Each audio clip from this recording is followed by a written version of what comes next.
Tonight's main event, let's go there now, in the National League North. Full commentary as Brackley Town take on Kidderminster Harriers. Let's join Chris Williams at St James's Park. Welcome to St James's Park on a fresh evening, but no rain. It's dry, and we've got a good crowd in here, especially behind both goals. Good following from Kidderminster here, probably between 400 and 500, I would imagine, and it's a sea of red and white because both sides' home kit as red and white. Harriers will be in all blue this evening, just waiting for the players to make their way out onto the pitch. But a huge evening ahead of us, just 1 point separating the sides. Harriers in third, Brackley in second. Brackley on 74 points, Harriers on 73. The goal difference could be key at the end of the season. Brackley's is plus 22, Harriers plus 38. That thanks in the main to the three up front for Harriers: Maz Kuyar, Amari Morgan-Smith and Ashley Hemmings. 55 goals between them, and it's hard to believe that Harriers were getting so much criticism earlier in the season for not signing strikers. With three there have got 55 between them, and they take their place in a Harriers side that is Christian Dibble in goal, a back three of Caleb Richards, Kyle Morrison and Rhys McNally.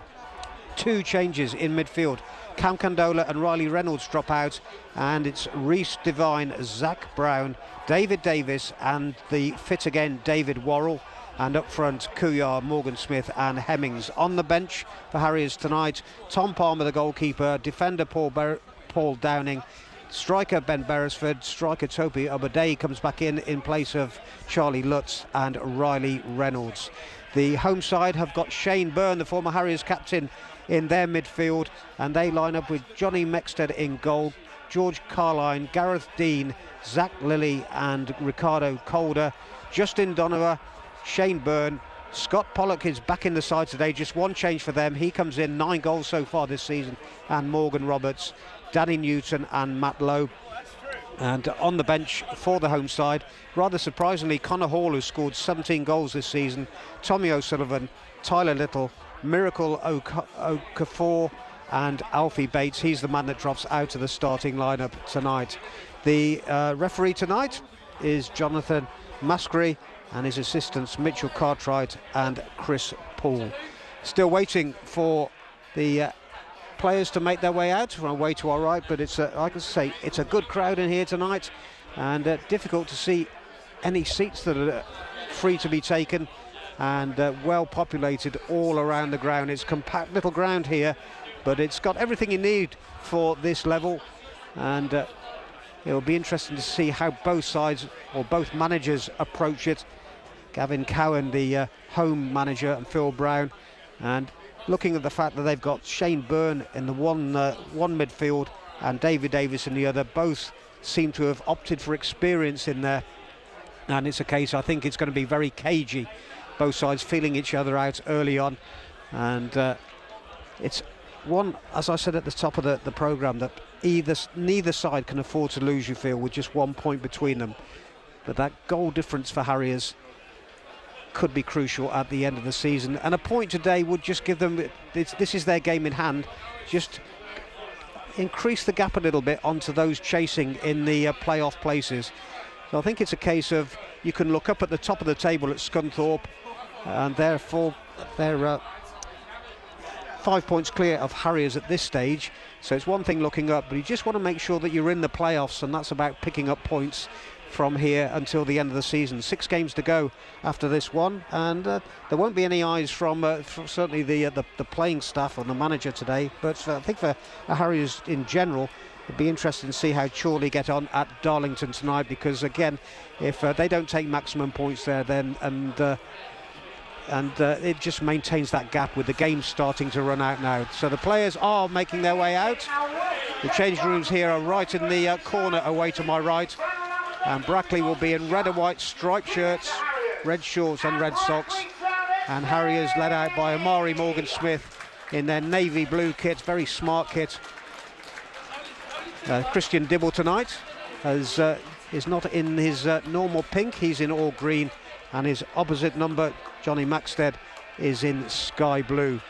They're making their way out to the centre circle, and the Harriers supporters away to my left have already thrown a flare onto the pitch, which is smoking away in the 6-yard box.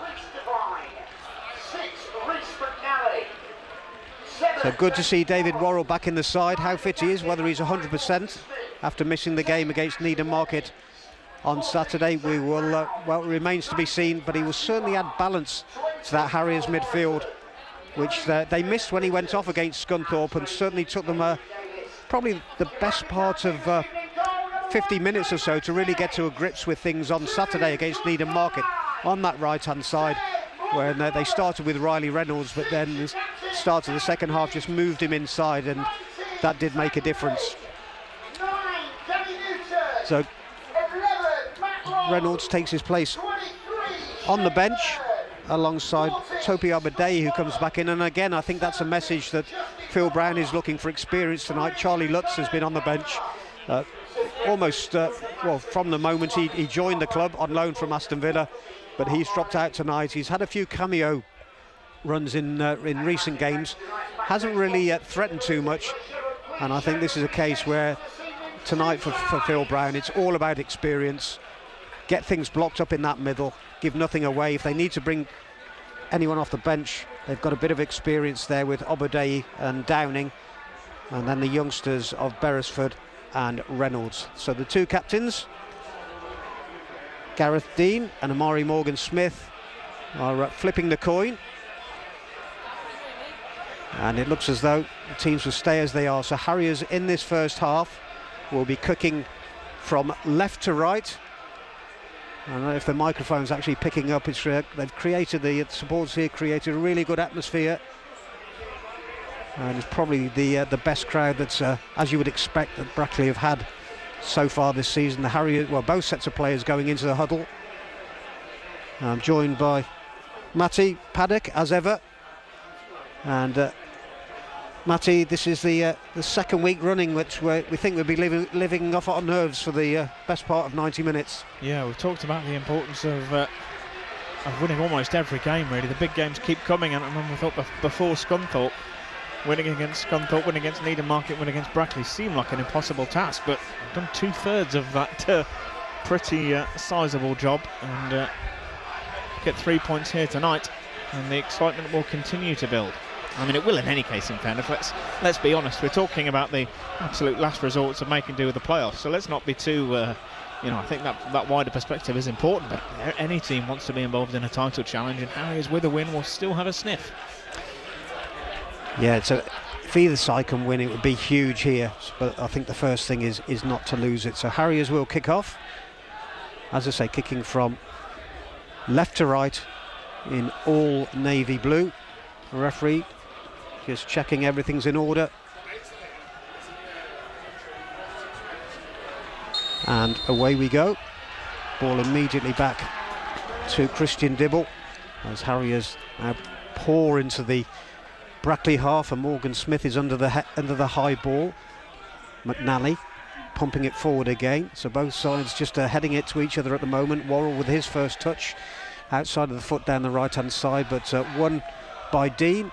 He can't keep it in play though, and it's out for a throw in deep inside the Brackley half. And I think a sign there that Harriers are going to be in no hurry to get on with things. Dave Worrell will take it, but he got no support, so had to hang on to the ball. Gets a return from Zach Brown, pumps it into the area, but this will be headed away only as far as Matt Lowe. Looks to get away from Caleb Richards, and then a long ball forward. Sees the ever reliable Morrison getting the ball back to his keeper, and Dibble clears to the halfway line over to the far side.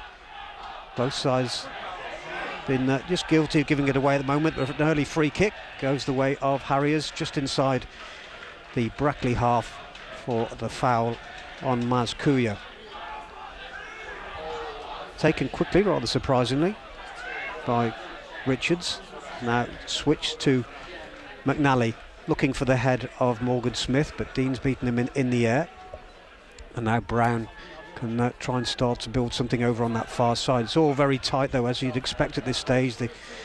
Both sets of players looking to get in and make their challenges early, and that results in a scrappy bit of play in the opening couple of minutes, but now it falls for Devine, midway inside the Brackley half. Over on the far side, now Kuya looking to take on defender, crosses into the area, up goes Hemmings, gets a head onto it, but taken under his bar by keeper Johnny Maxted. In his sky blue kit, big beard. It's don't see too many big beards like that out on the football pitch these days.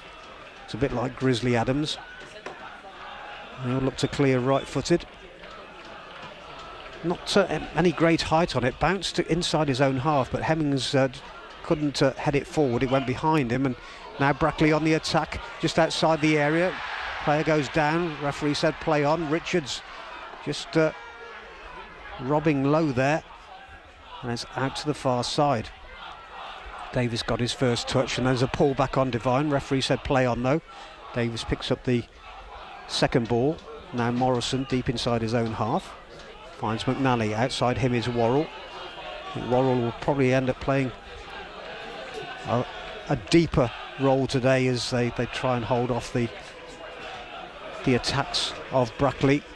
Being as they're the home side, you'd expect them to be playing on the front foot, although Harriers are at the moment. But that's a poor ball from Morgan Smith, giving it away, and now Brackley can break forward on the right-hand side, but they were outnumbered there, and McNally has come across with a strong tackle on Matt Lowe, right in front of the referee, who said it was a good one. No foul there. Now Hemmings in the midfield. Finds Kuya coming away from goal though. Looks to the right-hand side to find Worrell's got a little bit of space. Crosses early into the area. There's a glancing header, and it's in from Ashley Hemmings. Worrell again with one of those early crosses. Hemmings came across the area, a little glancing header, and the goalkeeper was rooted to the spot. And in the 4th minute, Ashley Hemmings' 29th goal of the season means it's Brackley Town 0, Kidderminster Harriers 1. Well, you won't see a better headed finish in non-league football. I'm sure you won't. Absolutely superb delivery and a superb goal. What a start for Harriers. But it was Worrell again, wasn't it? That early cross. One thing on his mind, he had a bit of space in front of him. The early cross, and just coming across the face of the goal was Hemmings with that glancing header. And when you're on a rich vein of form like he is, you get an early opportunity like that, you glance it, but it was perfect. It was onto that might have even just gone in off the left post, because in the end it nestled on the right-hand side of the goal, but the goalkeeper rooted to the spot. And just Harry supporters need to just behave themselves here, because they've thrown another flare from behind the goal away to our left, which I think Brackley were prepared for, because there's a man out there with a bucket and a litter picker, and it was dealt with very quickly. So Harriers leading by a goal to nil. Just the start they would have been looking for. They were the brighter of the two sides, playing on the front foot. And ball's played forward into the Harriers half. Worrell heading it forward.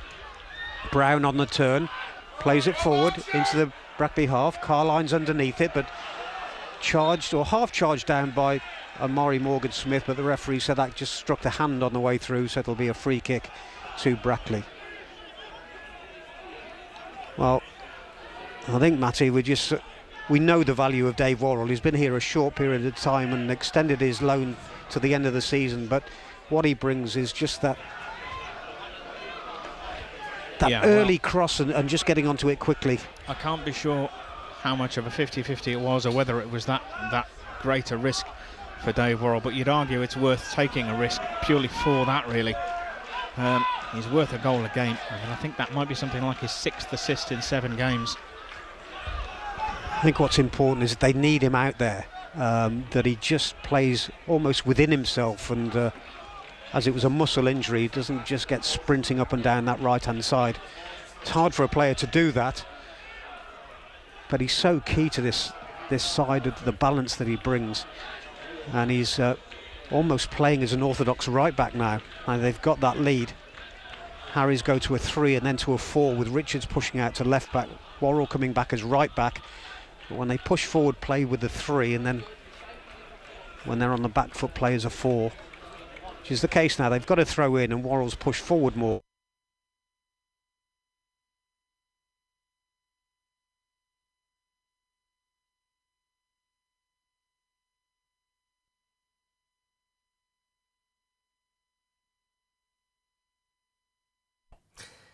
Okay, so we seem to have lost the line, which is frustrating, isn't it, to Brackley. Brackley Town versus Kidderminster. Great goal there by Ashley Hemmings, putting Kidderminster Harriers in command in the pound seats at St James's Park. We'll try and get back to Brackley as soon as we possibly can. We'll contact Chris Williams, but it's no good listening to silence. You might as well listen to me rattle on. Brackley Town 0, Kidderminster Harriers 1. That is just what the doctor ordered, isn't it? What else have we got so far in the National League North? Let's have a look, shall we? Starting with Alfreton. Well, there's not many goals around. Alfreton 0. In fact, there's only one, but it's the one that matters. Alfreton 0, Leamington 0. It's Brackley 0, Kidderminster 1. It's Darlington 0. Chorley 0, Scarborough 0, Oxford City 0, Spennymoor Town 0, Radcliffe 0. We have action also in the National League tonight. It's Altrincham 0, Solihull Moors 0, Boston 0, Southend 0, Rochdale and York are goalless. Wealdstone are 1 up against Aldershot, Woking 0, Halifax 2. I think we've glued the line together, and we can go back to St James's Park and pick up where we left off with Chris Williams. We haven't missed any of the action, just a long ball forward into the Harriers half and running out for a throw-in. So Richards will take it. Just joining us, 8 minutes gone. Brackley 0, Kidderminster Harriers 1. Goal from Ashley Hemmings in the 4th minute. Lovely glancing header from across by David Worrell. Ball pumped forward into the Harriers half. Lowe's underneath it, inside. And chance for a shot here from the left-hand side of the area. It's Calder across the face of goal and volleyed just wide. And took a deflection on the way through. Wide of Dibble's right-hand post. If that had been another foot the other way, Dibble would have had no chance there. So just a warning for Kidderminster there. They broke forward quickly down the right. Nice little ball inside. And Calder found probably a bit too much space on this left-hand side. So it's the first corner of the game. Near side. It goes to the far post. Up go the heads. It's glanced just wide again though. You know, in the end it was a couple of yards wide. But again took a deflection on the way through. So the corner on the other side. And Morgan Roberts it is that's gone across to take it. So a bit of pressure being put on the Harriers defence here. That last one was whipped in with pace. Someone's gone down in the area, Brackley player, and we go through the ritual of referee talking to players about pushing and pulling. Morrison's the man he's pulled aside. The other one there is Zach Lilly as well. He's very tall, got a couple of inches over Morrison. Gareth Dean is in there as well, the central defender and captain. So still we wait for the corner to be taken. There'll be a left-footed in-swinger. A lot of jostling at the back post as well with Davis not even looking at the ball, cleared off the line. And the problem there, although the referee's given a free kick for a foul, I think it's Devine gone down in the area.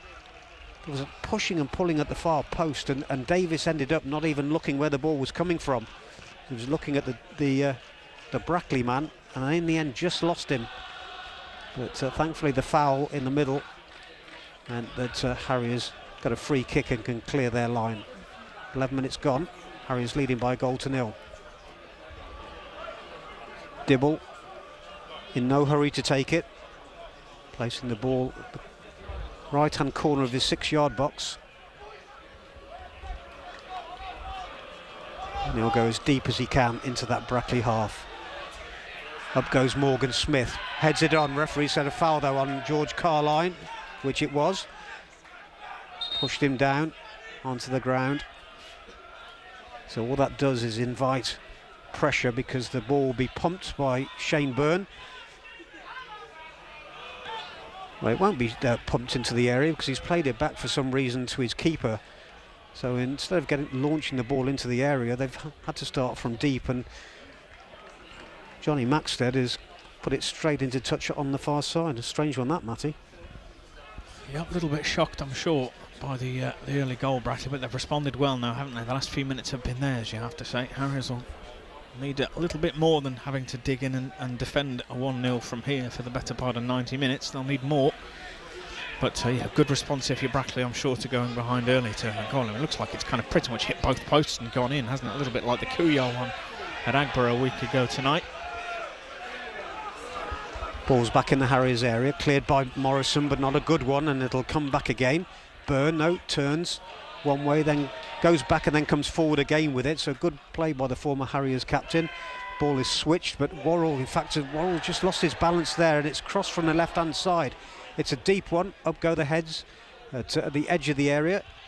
It's hooked clear by Davis to the halfway line, and Gareth Dean will face his own keeper, play it back, and then it's just launched forward by Maxted. He took no prisoners there. There's nothing subtle about that, just launched it. Now Byrne in the midfield, looking out to the right hand side, trying to get low away. Morrison's across there, clears to the back of the stand.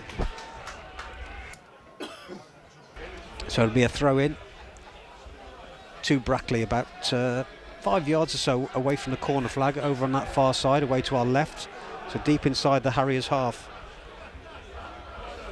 So again, they're pumping everybody forward. Harriers have got everyone back. The deepest player is Byrne, who's offered himself, but might be colder, lining himself up for a long throw. A lot of players in around the corner of the 6-yard box. Dean heads it on, and Lowe holds off a defender there, and but it's clear. And there's another push by Morgan Smith, and again he's just inviting pressure back. Blatant push on Shane Byrne. You wonder maybe if he's not wearing the armband, Murray Morgan Smith might get a little bit more than a talking to there, as it is his escape with not so much of a talking to either, but won't have the luxury afforded to him of being able to do that for a whole evening. No, it's two very unsubtle fouls he's committed now. Are we just letting Shane Byrne know he's there? Tell you in the National League North, it's Darlington 1, Chorley 0. As Byrne takes the free kick, it's headed away though. Calder will thread it forward down the left-hand side. Dean is after it. Can he keep it in? Yes, he does, but can't control the cross, and it's easily gathered by Christian Dibble. So good news for Harriers supporters on two fronts. One, that they lead here by a goal to nil in 15 minutes, but also the fact that Chorley are trailing by a goal to nil at Darlington. Christian Dibble already taking his time. I've got a shiny 10p piece in my pocket, which I'm going to give you if Christian Dibble doesn't get booked at some stage tonight, if the score stays as it is. Long clearance there that's not sure if it came off Hemmings or a defender. In fact, it came off the defender, so Harriers have gone from one end to the other. They've got a throw in not far from the corner flag away to our right, a little bit obscured because people standing in front of the what is the clubhouse here, away to our right. So Worrell will take it. Again, he's going to have to get it towards the area because no one really to aim for. Comes back to him. Can he get the cross in? Trying to play a 1-2 with Ashley Hemmings. It's put out for another throw. But we're already seeing, although there's only 15 minutes gone, Harriers with that lead, in no hurry to get on with things. There's a cross into the area from Hemmings. Whether it was a shot or whether it was cross, who knows, but especially after Maz Kuyar's goal last week, but it was a comfortable take by the keeper. So everyone pumped forward.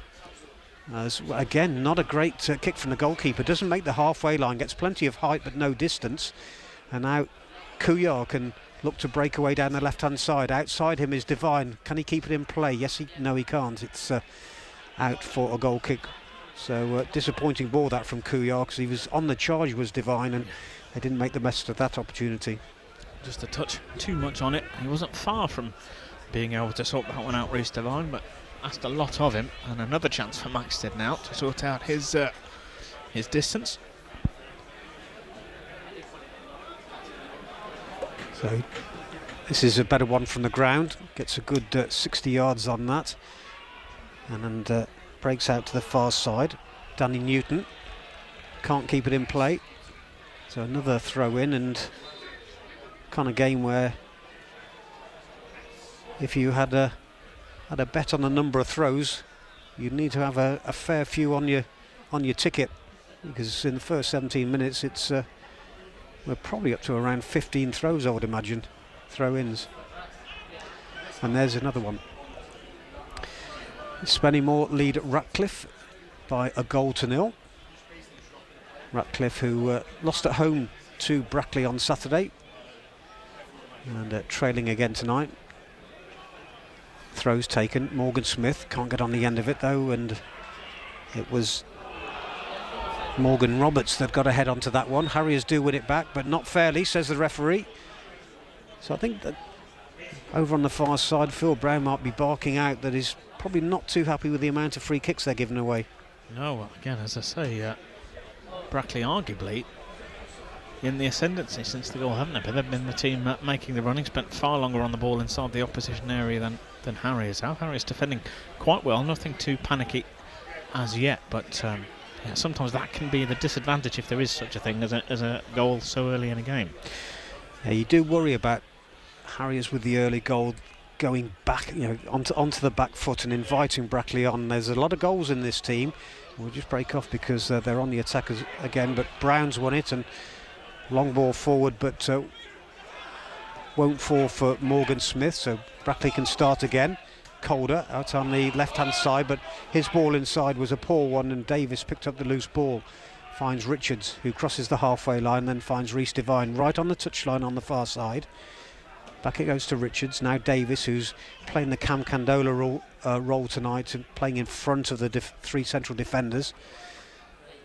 So just creates a little bit of space in that midfield with him playing deeper. Now here's a man that should flourish in that space. Zach Brown on the ball now, out to the right-hand side to Worrell. One touch, two touch, in comes the cross to the far side. Will it fall for Devine? Yes, it will. Can he keep it in play? Well, he can, but he couldn't control it. Just lost his balance there. And again, it was a decent opportunity over on that far side, but couldn't keep it in, or keep his balance to keep the ball in and get it where he wanted. But it's spread again for Worrell. One touch, cross. In it comes. Morgan Smith's underneath it, but the flag's gone up for offside and he headed it wide anyway. But that's the thing with Worrell. One touch, two touch, cross. And something that Harriers have just missed for when he's not in the side, but before he joined the club. If you're an opposition player in this league and you know that a player can pick up a ball halfway inside your half and with one touch of the ball have the ball inside the box with deadly accuracy, I don't think I've seen anything like it at this level of football. Well, the other thing about it, I've seen players pump it in from the angles that he does, but very often they're direct. What Worrell does is he curls it away, so he puts the whip on the ball, which means the keeper more often than not can't come for it, and that's the difference. It's the quality of cross into the area rather than just pinging in a 40-yard angled ball that central defenders and keepers can just gobble up. Here he is again.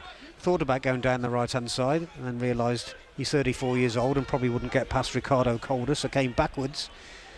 And well, he needs to use those energies sensibly, doesn't he? Especially if if he's only perhaps 90% fit, you don't want to take any risks. Yeah, which is what I was saying earlier on. He just needs to play if he can within himself, do what he needs to do, but he's got that experience. And I've said that in previous games. He knows he hasn't played for a long time, so the fitness isn't as he would want it. So he just has to pick the moments when he does go on those runs. Harry's guilty there of being under no pressure at all, of giving the ball away, and it's a throw-in, which George Carline takes. Back to his captain, Gareth Dean. They're not afraid to go back, Brackley here, when you think they're in a position to actually get the ball into the Harriers area. Not afraid to go back and start from deep. And here's Calder, left-hand side of midfield. But good work by McNally, he's won it. Now Brown finds Hemmings, got Calder at his back, needs to be careful, played it early and spread the play to the left-hand side to Devine.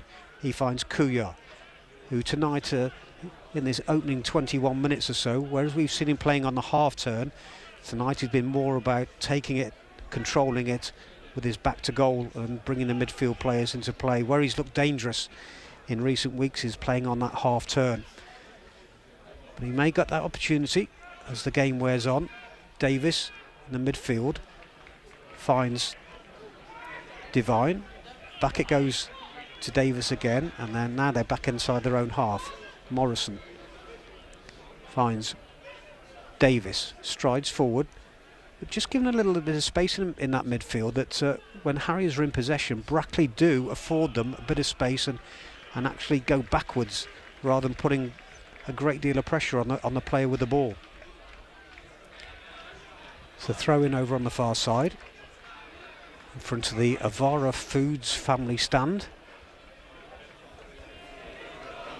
Davis finds Richards. Now it's a nice layoff from Kuyar to Devine there, but the return ball to Kuyar put him under pressure, and he's done well to win another throw in off Matt Lowe. 14 goals Matt Lowe scored so far this season. A little bit of a surprise that Connor Hall was left on the bench. He scored 17, and if things stay as they are, you would imagine he would be on pretty soon after half time. But Harry is in possession. Brown, Hemmings in deep, and the return ball to Brown. Sees him come forward with the ball. Now gets a return from Devine, right over by the corner flag over on the far side. Keeps it in play, but gave the ball away, and that's a good turnover on that side by Lowe, but so tight was Richards to him that just knocked him off his balance, Lowe, and it's out for another throw. Spending a little bit more time on the ball now, aren't they? Harriers had a spell of 10-15 minutes where they struggled really against not the Brackley intensity, but certainly were having a spell on top, and just sort of regained a little bit more composure now, haven't they? It just surprises me the amount of time they've been allowed by Brackley, and I think at half time, if it remains this way, and we saw this at Oxford City if you remember, where Harriers had a lot of time, they weren't, the press wasn't there, and in the second half at Oxford it made the difference, and it started that poor run. Is they really got about them. The manager said to them at half time, you know, basically put yourselves about. They did, because they put Joe Folkes out of the game for a long time. To Worrell onto the end of another poor clearance from the keeper there. And don't really want Dave Worrell doing that, do we? We were just saying that. He's the last man you wanted in that position. Kuyar out on the left-hand side now. Devine and Richards are there, but the cross comes in, but Morgan Smith beaten in the air. Good defensive header there by Dean.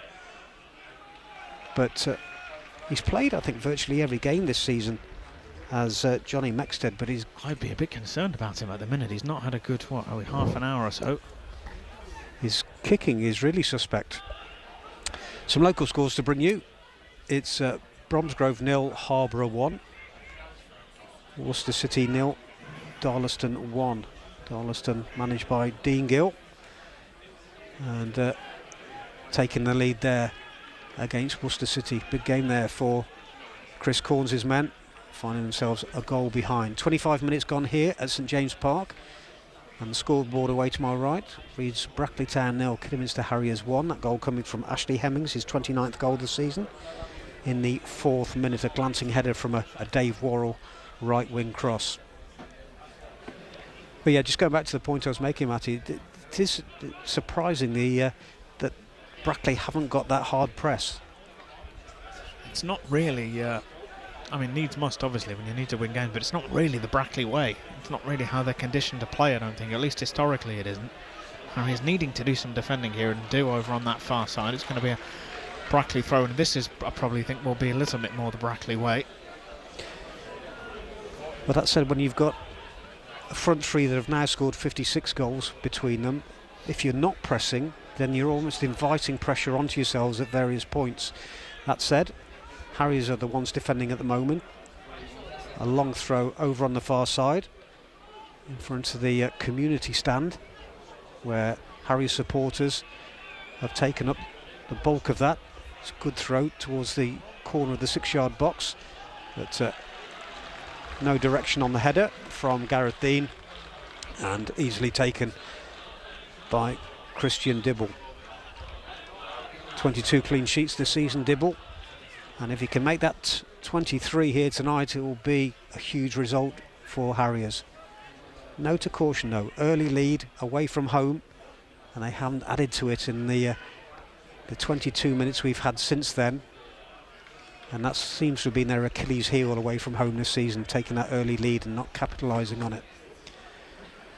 But if you'd have offered them this scoreline at 27 minutes before the start of the game, they'd have snapped your hand off, Matty.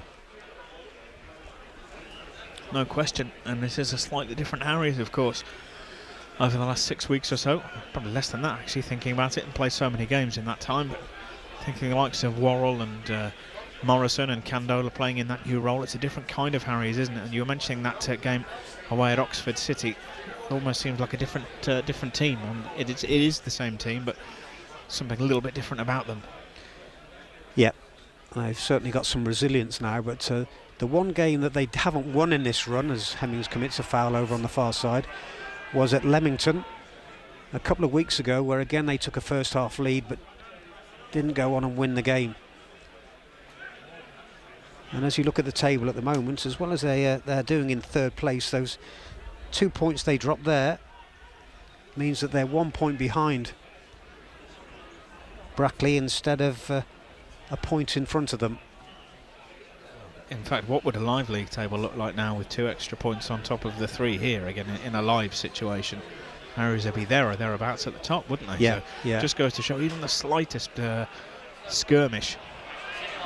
Yeah, when it gets to this stage of the season, any points that you drop can be so costly. Worrell over on this near side keeps the ball in play, and his cross is half stopped, but good work there by Maz Kuya's come across onto the right side. Good tangling for the ball there and effort from Kuya.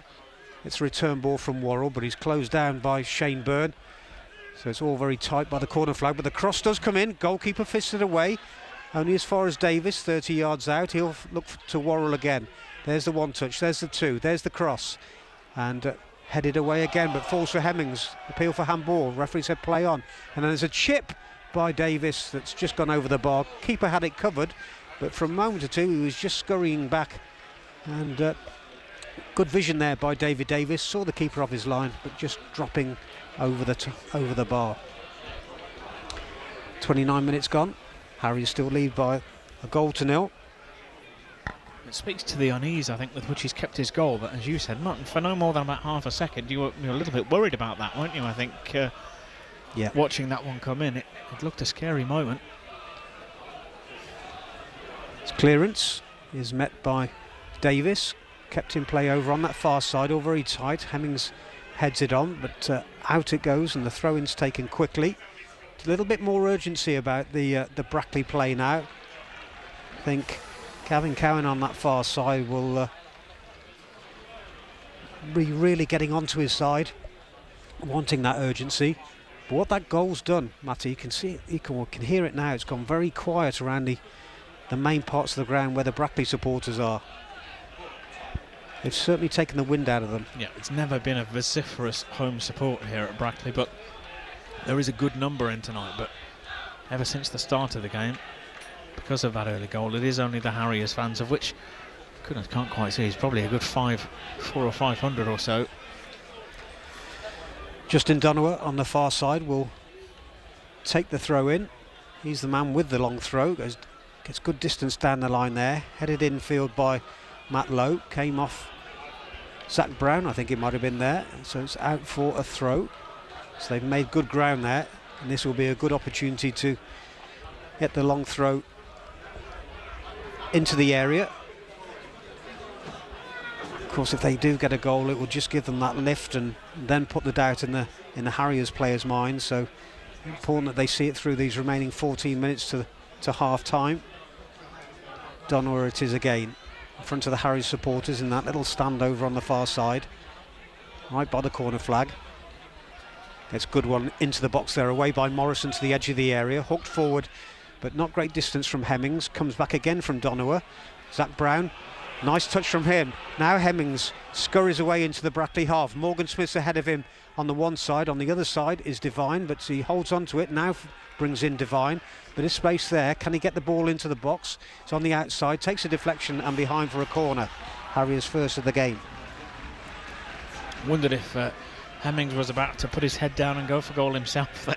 It's hard to argue with 29 for the season, and about feels like 28 of those have come in the last 3 or 4 weeks. Yeah, it just looked like a man short of confidence there, didn't he? Not. I think he might have played it earlier to Divine though, because he got some good grass in front of him there, good space. But corner far side, Worrell will take. This is the side that Morrison scored on his debut. It was a far side corner. A right-footed in-swinger. It's likely to be from Worrell. And Morrison in the same place as where he scored that goal, right at the end of the box. Now he attacks it, gets into the 6-yard box, gets a header on, and the goalkeeper almost threw it in there. He took what should have been a comfortable catch and almost threw it into the net under no pressure whatsoever.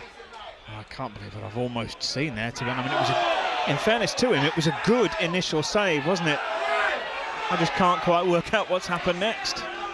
Well, it looked like Morrison was being held back. He still managed to get a decent head onto the ball. Probably feels from that distance should have scored.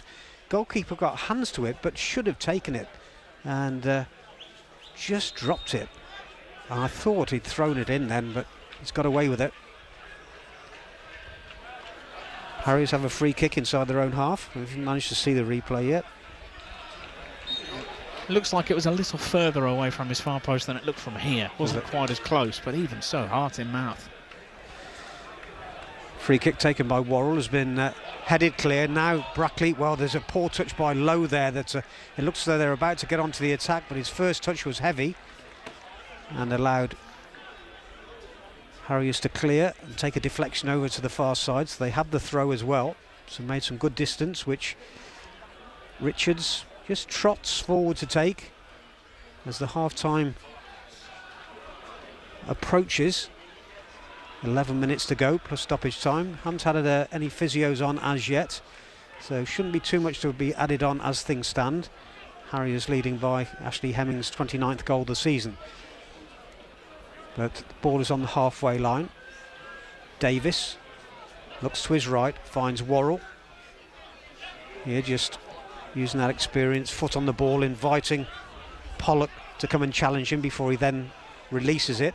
Hemmings is deep and that now crosses the halfway line and looked to lay it off to the left-hand side, but took a deflection and went through to Carline at the edge of his area, and that's a clumsy challenge there by Caleb Richards that the referee deems worthy of a yellow card. So he goes into the book with 10 minutes to go to the interval, and that was all as a result of just a little bit of careless football by Harriers. So Richards goes in on 35 minutes. So Shane Byrne will take the free kick at 10 yards inside the Harriers half to the right of centre, as you'd expect. Two central defenders, Carline and Dean, have pushed forward. All bar two back for Brackley. In it goes to the left hand corner of the area, headed on by Dean, but across is Worrell, clears for a throw in on this near side. So they dealt with the first ball. You would imagine there'll be another long throw into that Harriers area though, this time from this near side. Again, the central defenders staying forward. George Carline it is that will take it. Winding himself up. In it comes now. Good trajectory on it. Headed out though by Morrison. But shot comes in from distance. Took a deflection, did it? Will McNally keep it in play? In fact, it's a good bit of play in the end by David Davis, who did just enough in shielding the ball, and it's gone behind for a Harriers goal kick. Very reliant on those long throws into the area. There's every time they're in and around that part of the pitch on both sides. They haven't as yet, Matty, tried anything new. They're quite predictable, Brackley. Yeah, as I say, their identity is well established, and it's hard to argue with it when you consider, I think, they've challenged for the playoffs. Well, I couldn't even imagine how many seasons in succession it is.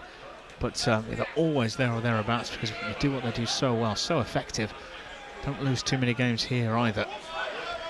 Just feel at the moment there's a long ball was played forward there, and again Morgan Smith trying to feed off scraps. Could just do with the ball sticking a little bit more with the front three.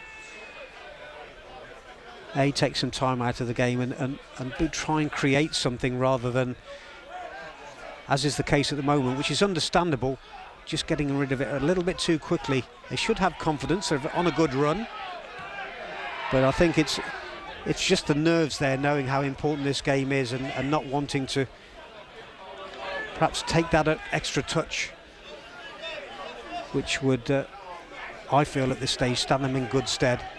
And try and invite the free kicks that Brackley have been winning. Harriers haven't been winning at the other end, and that's what they could do with just holding on to that ball, invite the challenge and possibly pick up free kicks in dangerous areas. So it's now Darlington 1, Chorley 1, so Chorley coming from behind up there in Darlington. That's another ball cleared into touch. Harriers with another throw. Rhys McNally will be in no hurry to take it, just looking again to the scoreboard away to my right, and from a Harriers point of view that's going to tick very slowly if things stay as they are, showing 38 minutes. Brackley 0, Kidderminster Harriers 1. Ashley Hemming's 4th minute goal separating the sides.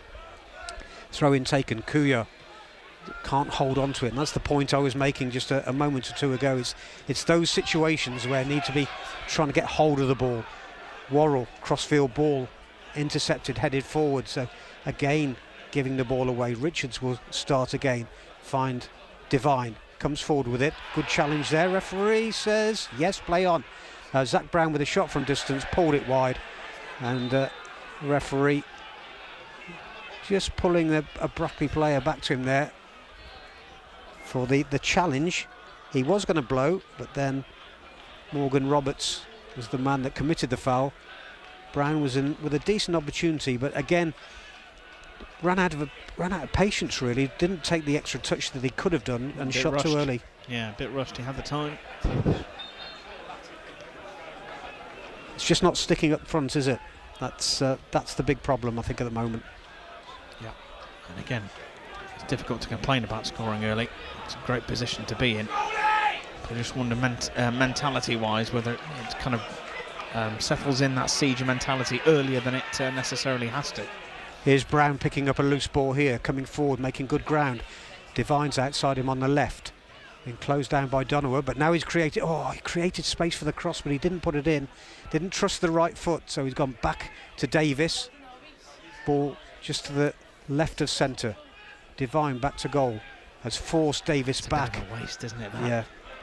Just didn't trust his right foot, did he, at all? They have to start again.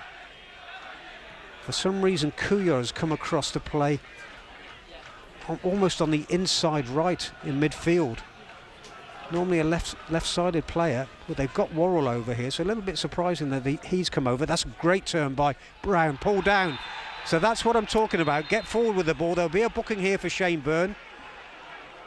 And just getting onto the ball, invite the challenge.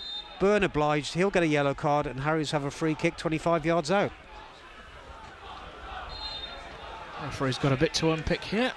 In fairness, I think Zach Brown's had a ball booted into his face from quite close range while he's lay on the deck, so that'll be a sore one. But that was good play by Brown. That's what he's capable of, and I think he just needs to do more, have that confidence. So yellow card shown to the moustached Shane Byrne. In fact, there might be another one here. The referee's having a word with, I think it's Morgan Roberts. Let's see who's got. There's two players over there, so it actually shows it to Zach Lilly. Gareth Dean was there again, so I presume he was there as the captain. So Lilly's the man that's also got into the book on 41, third booking of the game. Richards on 35 minutes, then Lilly and Byrne. So I think Harriers might have just pinched a yard here. So it's a good opportunity for Worrell with the right foot or Hemmings with the left. Worrell will bend it round the right-hand side of the wall as we look at it. Might be too much for Hemmings to do on the other side with his left foot. 4 men in the wall. So it's a good 25 yards out. But just to the left of centre, Worrell takes it, shoots, keeper saves comfortably in the middle of his goal. He got it up and down okay, but just lacked the pace really to trouble the keeper, and also needed to be another couple of yards either side of him. In the 43rd minute, Harriers still lead by a 1-0. Early goal that has quietened the crowd down. It was a noisy atmosphere to start with, and Caleb Richards has put the ball out of the ground over on the far side, but it's going to be another long throw when we do get a ball back, because Justin Donowa is striding forward to take it. Plenty of men forward. Calder and Byrne are the only two outside the area, apart from Donowa, who's taking the throw. Harriers have everyone bar Morgan Smith back. Starts against the railings. That's a good throw into the area, headed behind for a corner by Morrison, so it's corner number 3 for Brackley. I think now he's warm from previous throws on that far side, Donowa. He started getting a little bit more pace onto the ball into the box, better trajectory as well, so they're causing 1 or 2 problems. It's a corner over on the far side. In it goes towards the centre of the goal, headed away by Morgan Smith. Come back to the corner taker. Whipped in again to the near post. Away this time by Worrell. Harriers haven't got it entirely clear though. Flag goes up for offside. And ironic cheers from the Harriers supporters over on that far side. And they can clear their lines with a minute to go in the first half. Yep, not been too harum-scarum for Harriers, has it? They've had a reasonable amount of control. I think our point has been perhaps they've not reinforced the advantage as much as they might have liked, but Brackley, I'm sure, will be more frustrated of the two teams with their half, because Christian Dill's not really gone close to making a save, has he, as yet? So, in many respects, very good half for Harriers, and you imagine if they just managed to fashion another chance or two, it'd be on Dream Street. Yeah, and I think that the danger is that Gavin Cowan is going to get into his side at half-time. He can't be happy with what he's seen in the first half, so you can rest assured he's going to get right into them, get them fired up for the start of the second half. The Harriers have been good at the start of halves as well, haven't they? They've scored some goals early in second halves too. Hemmings hooking the ball forward, but there's no one that's going to be able to get on the end of that. And keeper Maxted gathers unchallenged just inside his area. Going into stoppage time now, at the end of this first half. Morrison heading the long clearance forward towards the halfway line. Carline brings it forward, but then loses out. Now Worrell can get away down this right hand side. He's got Calder to beat. Minimum of 3 minutes. Well, there was a hold up for Zach Brown. I'm struggling to think of any other hold ups in that first half. But Harriers have got a throw in. Probably the absolute madness of a flare being thrown, I guess, has probably added to that as well. Could well be. Idiocy of that, which is forever beyond me, to be honest.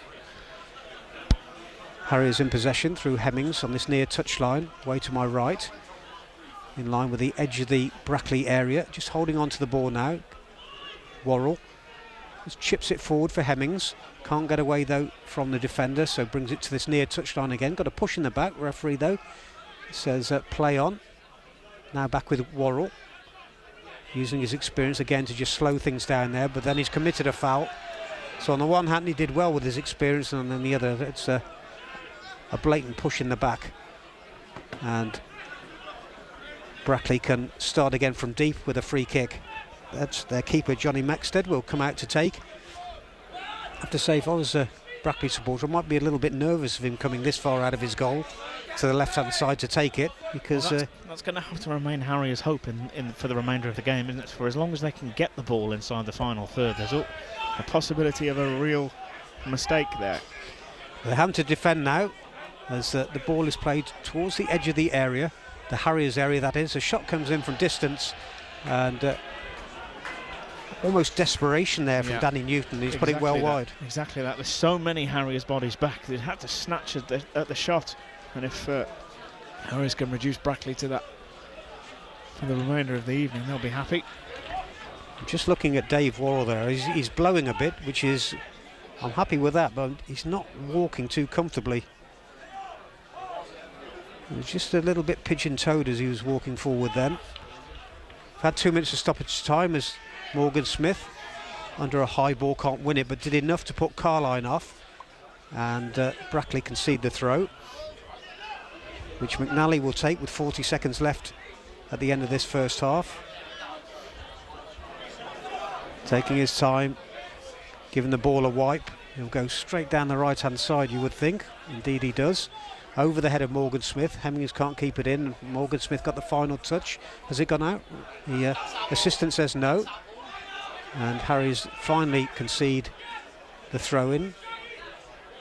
With just 10 seconds to go in the 3rd minute of stoppage time. Referee, just looking at him here, looks at the clock. Letting play go on. Morgan Smith again, his first touch was heavy, but the referee has blown the half-time whistle. And just the half Harriers would have been looking for in terms of the scoreline.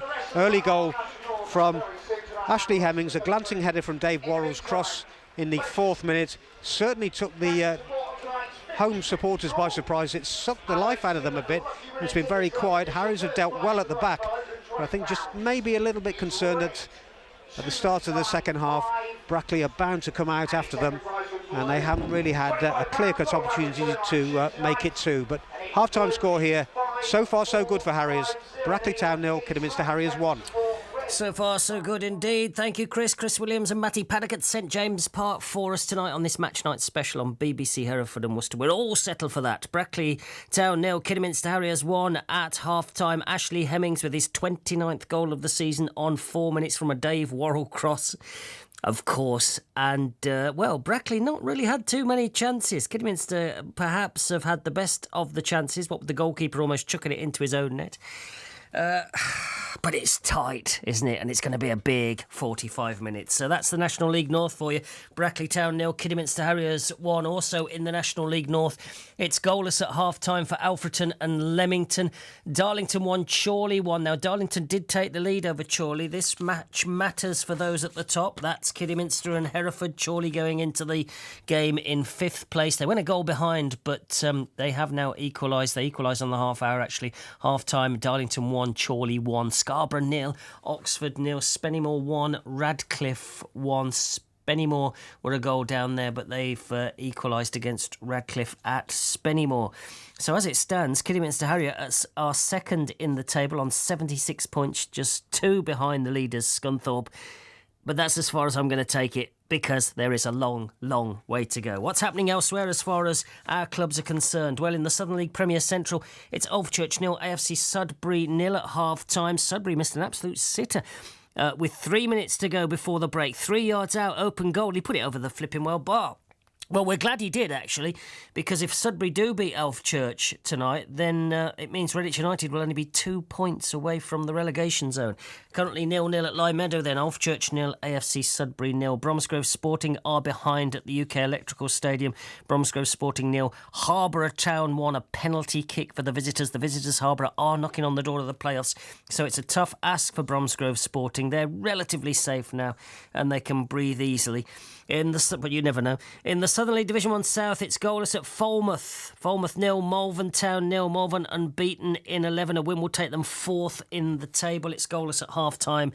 But Worcester City are trailing. Now, Worcester City, 4 wins out of 5. A win tonight will take them 2nd in the Northern Premier League Midlands Division. They won't win that division because Quorn are so far ahead that they've already claimed the title. But 2nd is 2nd where the playoffs are concerned. They're trailing, though, to Darlaston Town, who aren't very far behind them in 7th. Kieran Cook on target for the visitors. Worcester 0, Darlaston 1. We said about Droitwich Spa taking the title in the Hellenic League Division 1, didn't we, this evening? That ain't going to happen by the looks of things. I mean, it's all right as far as the Saltmen are concerned. They're doing their bit. They're 2 up at the break against Stonehouse Town. Jamie Saunston with his first goal for Droitwich, and then Perry Moss, he's scoring a few with the second. Perry Moss scored a first-half hat-trick on Saturday. He scored again tonight. Stonehouse 0, Droitwich Spa 2. But for Droitwich to be crowned champions tonight, Redditch Borough must lose against Wellington at the Kensal Ground, and as it stands at half-time, they're 3-0 up, which is good. I'm sure it's only a matter of time for Droitwich as well. In the Wiseman Lighting Floodlit Cup, it's Cirencester 2, Westfields 1. Westfields pulling a goal back just on the brink of half-time. But 2 Bailey Fuller goals for the Plums means in the Marsh Challenge Cup, it's Ludlow 0, Pershore Town 2. Bailey Fuller on target with both of them. Let's have a look a bit further afield, shall we? Not that many games being played today, of course, because it's an international break. Let's see how Wales are getting on, because they're in action tonight against North Macedonia at half-time. It's 0-0. Wake me up when it's over. That's a World Cup qualifier. League 2 then, Port Vale 0, Barrow 1. You wouldn't have expected that at half-time. Port Vale, a win would take them into the top 3, and they'd leapfrog AFC Wimbledon. Well, they're not winning at the moment. They're a goal to nothing down against Barrow at Vale Park. Carlisle United, bottom of League 2, 7 points from safety. They were leading against Milton Keynes Dons. Then it all switched around and Milton Keynes Dons had a 2-1 lead, but Carlisle have equalised just on the brink of half-time. It's 2-2 there. National League, Altrincham 1, Solihull Moors 0. Altrincham, one of the glut of teams just in and around the playoffs. It's really, really crowded, and there's a few of them playing tonight. Boston 0, Southend 0. Southend are another team. They're in 8th position at the moment. Rochdale 0, York City 1. York City is second. A win would take them to within 11 points of the runaway leaders Barnet. And at the moment, they're 1 ahead at Rochdale. It's Wealdstone 1, Aldershot 0, and Woking 0, Halifax Town 0. Halifax are in 5th. Chance to close the gap on the top 4, but they're being held to a goalless draw at half-time by Woking. A win will take Woking 5 clear of the drop zone. And where are we? 17 minutes to 9. You're up to date. 4 hours, 10 modes of transport, one crazy commute. BBC Hereford and Worcester presents Tammy's Retro Ride to Work for comic relief. Never ever would you expect space hoppers, moon boots, or a rally chopper to get you from Malvern to Worcester. Thank you! Thank you so much for tooting the horn, for your messages, your support, your donations. These 2 counties are brimming with kindness, and I am so, so grateful. Thank you. And you know what? If you missed any of it, you can listen back to all of it on BBC Sounds. Tammy's Retro Ride to Work for comic relief. On BBC Hereford and Worcester. Match Night Special. BBC Hereford and Worcester. We're going to take a breather. I think we deserve one, and gather some energy for the second half of the football. Now, there's horse racing at Hereford tomorrow afternoon. That's where we'll go next, when the first of 6 races on the card is due off at 2:30pm. Trevor Owens has been down to the course today, where he spoke with the general manager, Camilla Esling. Now, there are only 4 fixtures to go in Hereford's season, but as Camilla explained, there's plenty of good racing still to come. We've got another fixture here on the 10th of April, and then we look forward to the first of our 2 evening fixtures, which are new in the calendar for us. We did have some evening fixtures at short notice last year when we had some Worcester fixtures that came to here, but in terms of sort of ones that now sit permanently on our calendar, so we've got Tuesday 22nd of April, which is an evening fixture just after Easter. So yeah, would encourage people to sort of come along to that, just, you know, pop along after work and see. We've got a great package that's going to go on sale for that as well, which include a burger, a drink, your race card and your admission, so look out for that. Then we look ahead to our final fixture, which is Friday 9th of May, which is Ladies' Evening. Evening meetings, obviously, as you say, you almost by default you got some last year because they were transferred from Worcester, but they obviously worked well, and that's why you pursued it this year. Is that fair? Yeah, indeed, and we just see a different crowd that are then able to come on those evenings, and we've also looked to move our ladies fixture, which used to sit sort of mid-March, to sort of a ladies evening now. So we've even got live music, which will be down on the lawns after racing, which is really exciting for us because it just opens up the scope of sort of what we're doing and using the site to its potential in the hopefully nicer weather. Well, that's the point, really. Going later in the season, obviously, you would hope the weather would be warmer, certainly. You would indeed. Let's not always count on it. I mean, we've been blessed sort of the last 2 weeks with the weather we've had. So let's all make the most of it whilst we've got it. And Ladies' Day / evening, it is one of the bigger meetings of the year, isn't it, really? It is indeed, and we always find it so well supported. We'll have our usual style awards where you can win up to £500 for Best Dressed Lady, which I think is a fantastic, and that's open to absolutely everybody. So, yeah, do come along, get involved. We've got sort of afternoon tea, Prosecco packages going on. We are actually sold out already in the restaurant, so if you do want the hospitality option, I'd get in quick on the website and get that booked. But then we'll have other sort of admission packages and something for everybody to enjoy. And remember, it's not just for ladies, everybody's welcome. Quite a responsibility, I will think, judging the Best Dressed Lady, really. Yeah, I stay out of that one, stay independent. So, yeah, we've got a few ideas for judges. But, yeah, it's always one that we would encourage, you know, a twist on the kind of classic country style with sort of, yeah, with a little bit of pizzazz. And assuming you do get an even break with the weather for that, it's a lovely way to end your season. Yeah, absolutely. We're really looking forward to it. It's always nice to plan for something new and a bit different. So, yeah, when hopefully you see that pay off, it makes it really worthwhile, and it will be a nice way to finish the season.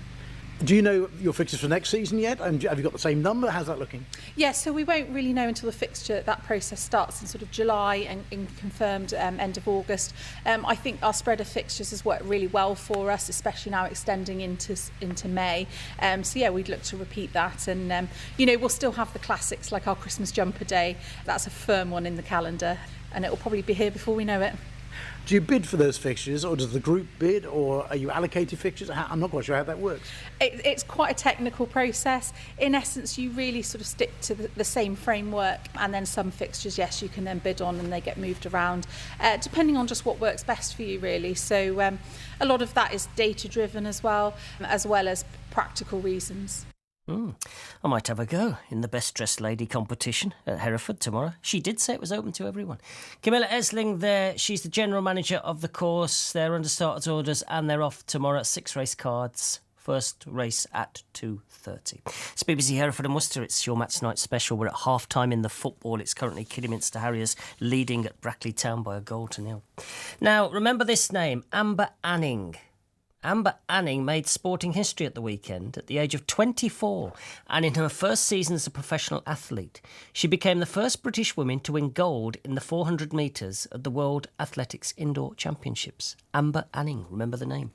In a dramatic race in China, Anning held her nerve following a mid-race shove from the American Alexis Holmes before measuring her final effort to perfection to claim her first international title. So, Amber, with the Olympics looming and the outdoor season too, how does that feel? Pretty cool. I mean, first year out, I did not expect this, honestly. I think this year was just about having fun, like taking in everything, enjoying the process and taking it day by day. I obviously did have my indoor goals, but the ultimate goal was the World Outdoor Champs in Tokyo, which is in September. So that really has been my main focus. So indoors was just kind of to keep me fit, break up the training cycle and just kind of give me a little bit of confidence before going to outdoors.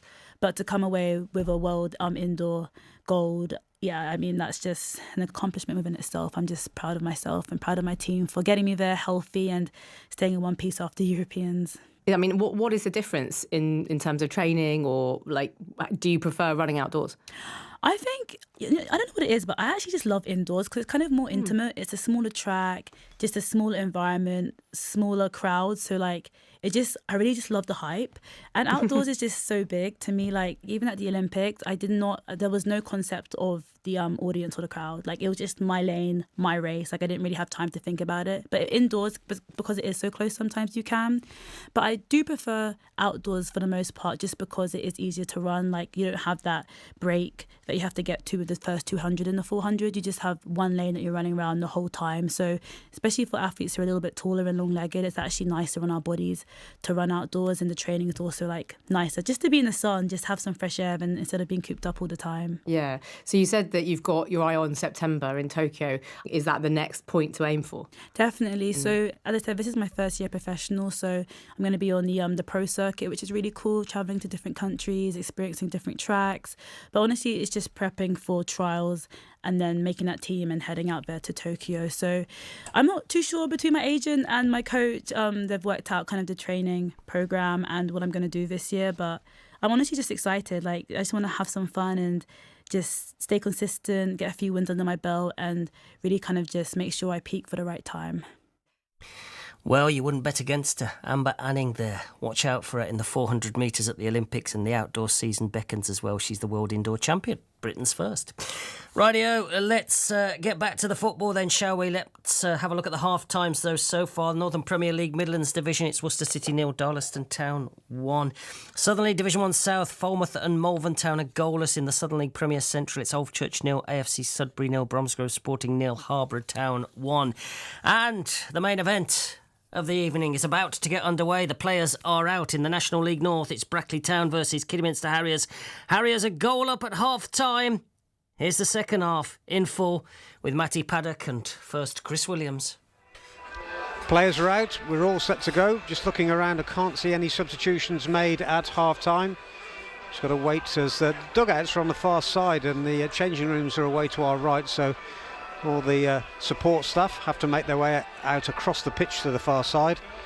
A bit like Fulham, actually. Well, not the ground, but where the changing rooms are and where the technical areas are.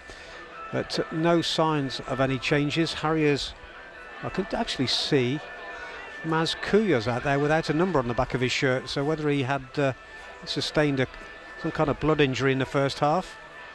But he'll take his place in a Harriers side that lines up as follows.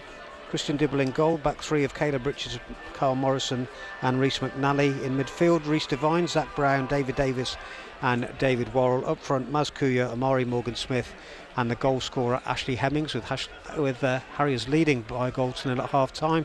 No changes to the visitors. Johnny Mexted in goal, George Carline, Morgan Roberts, Gareth Dean, Zach Lilly, Danny Newton, Matt Lowe, Shane Byrne, Scott Pollock, Justin Donowa and Ricardo Calder.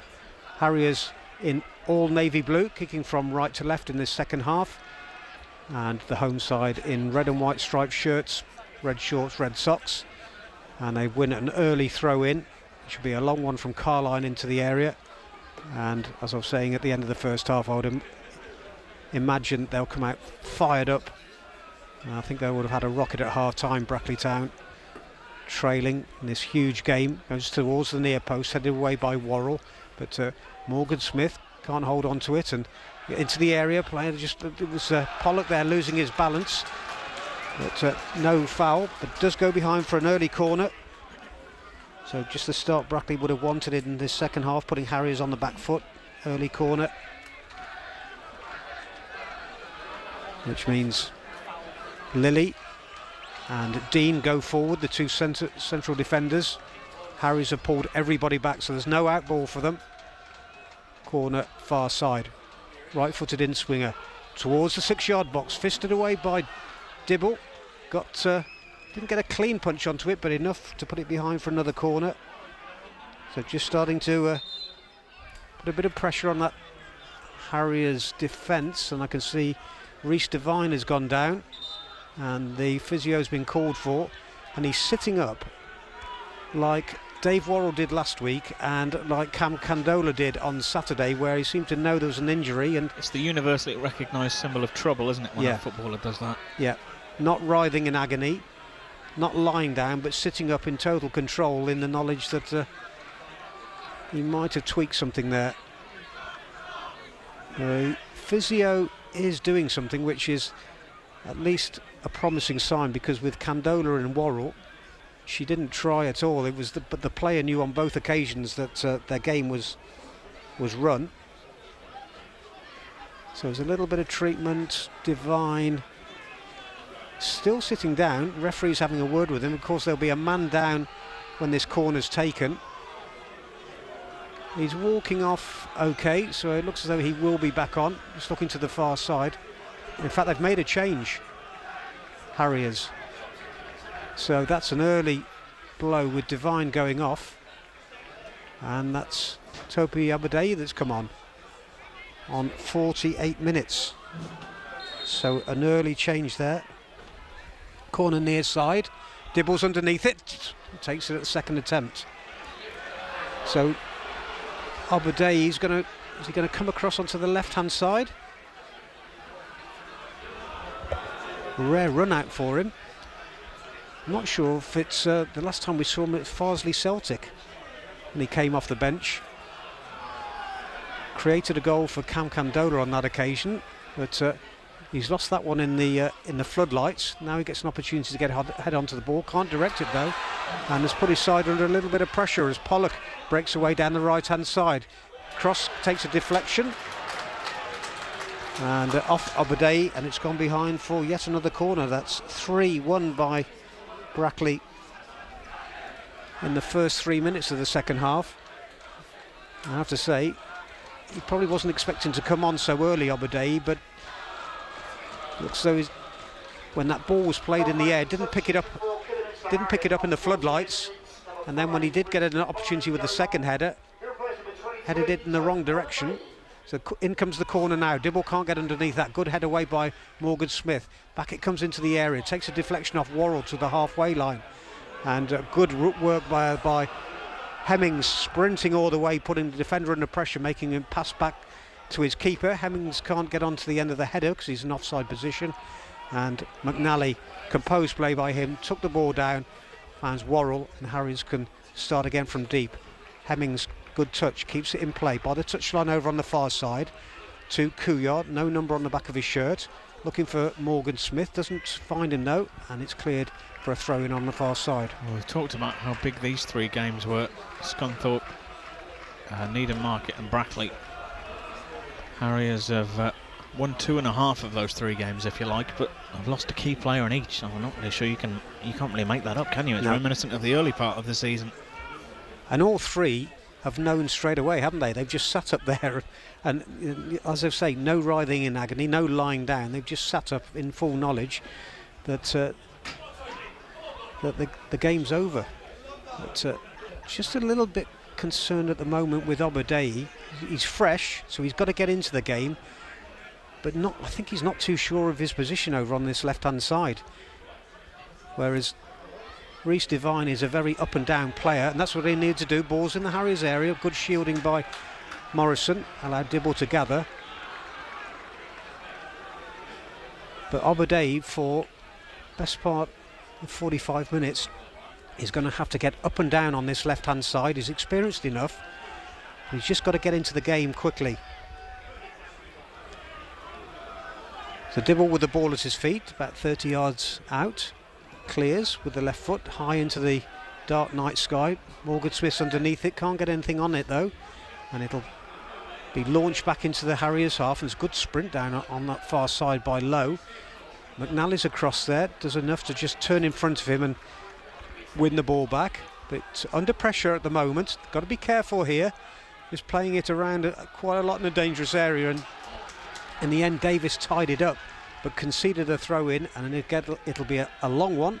George Carline on that far side. So they've not got into this second half as yet. 6 minutes gone. Harriers still leading by a goal to 0, but Harriers not got into it, and most of the 6 minutes has been entirely inside their half.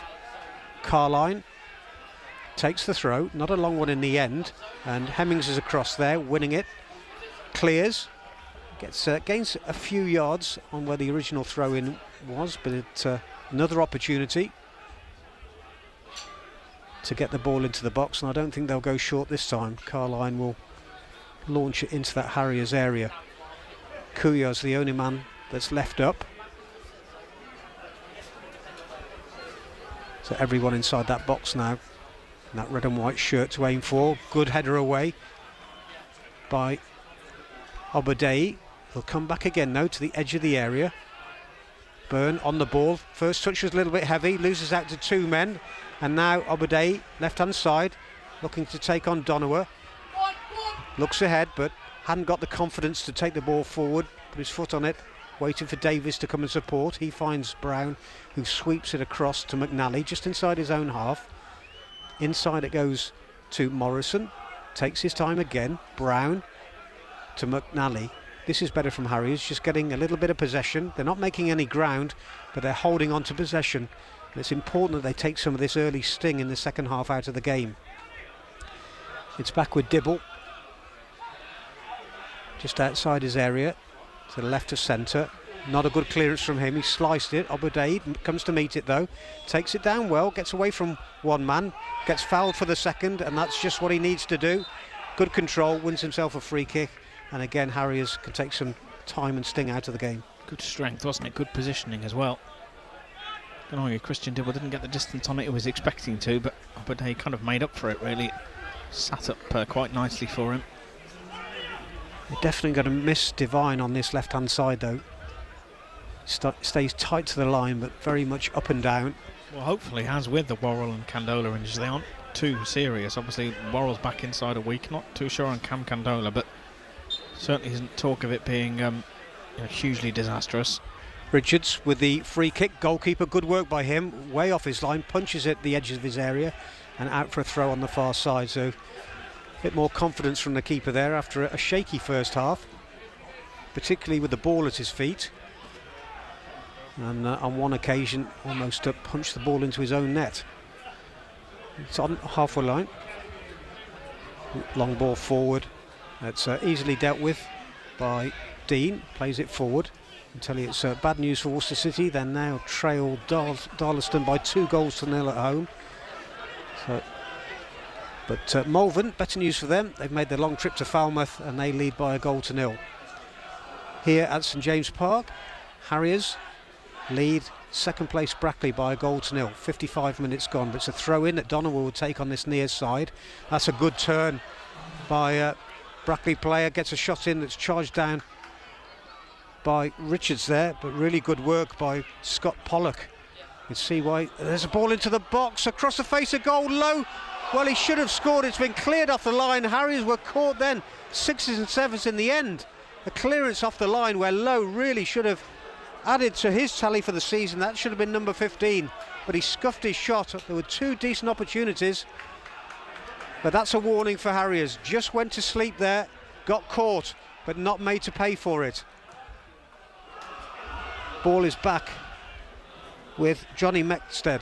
Long clearance from him into the Harriers half. But signs here, worrying signs, that Brackley coming into this game, they're in the area again. Worrell though will let that run behind for a Harriers goal kick. But real concern there. They switched off. Should have been made to pay, Matty. And that hasn't happened often over the last couple of weeks.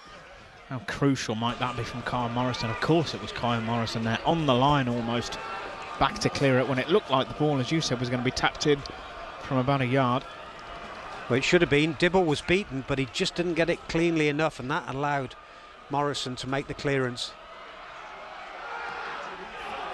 Long goal kick taken by Dibble. But Harriers have got to get hold of this ball now. It's coming back again. They've not cleared their lines. And 4 men forward for Brackley here. It's Pollock out to the left-hand side. Cross in from Calder.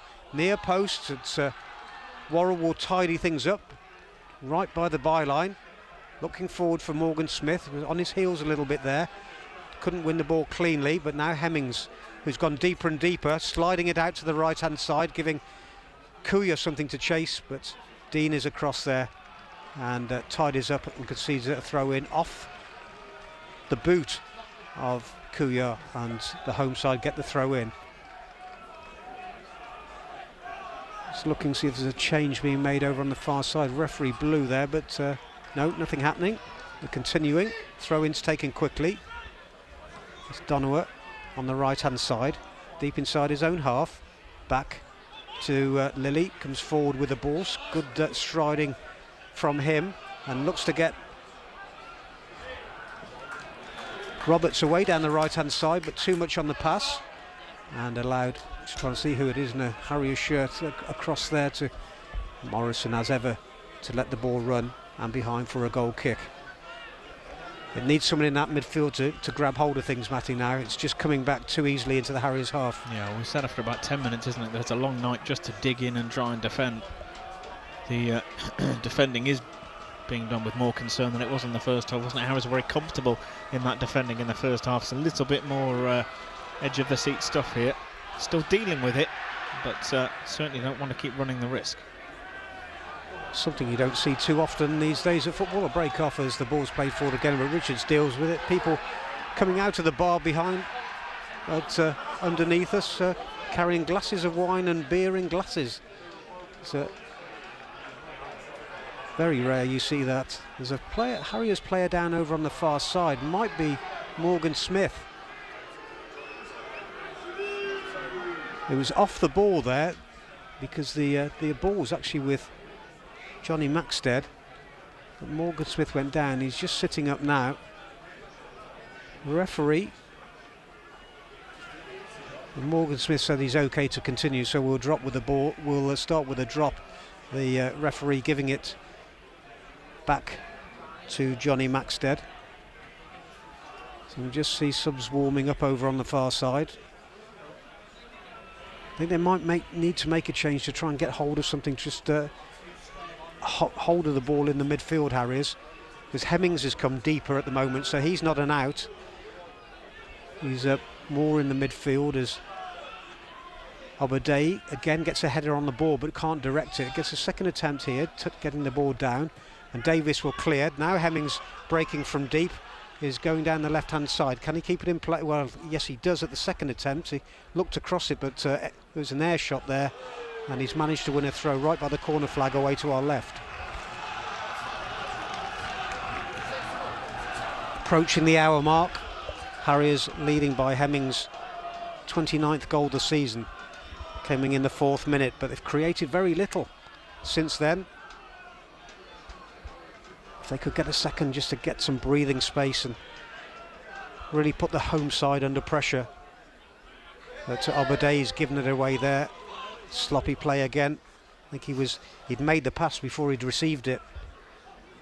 So from a promising opportunity to get the ball into the box, they're now going backwards as Donowert takes a long throw down the line. Lowe's underneath it. Good work though by Richards. Obadei heads it forward.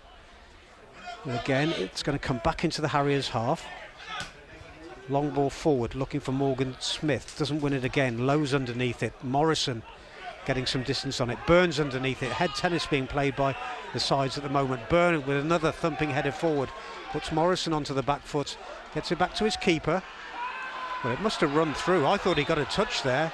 But the referee's kind of got himself out of a difficult situation there by saying there was a push into the back of Morrison, so the free kick goes the way of Harriers, but I thought he touched it back to Dibble there, so that could have been a bit. He almost tried to style it out, I think. I thought if you make it so obvious, people will assume that all is okay. I must admit, my initial thought was the same as yours, but again, that's running a risk, isn't it? You can see the conversations taking place now. Harriers trying to organise themselves, and trying to compose themselves. Zach Brown having a chat, David Davis and Caleb Richards talking.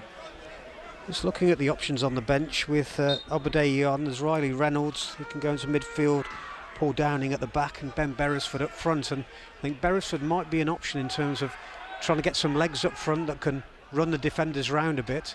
But it's all very tight at the moment. Kuyar, centre field to Worrell. He crosses early, but that's behind Morgan Smith, and it'll come back again into the Harriers half. At the moment, Morgan Smith isn't able to get hold of the ball and to shield it and to hold it in the way that he normally does. So, as you say, it might be that Harriers need to perhaps look at making a change there to make the most effective use of that front line.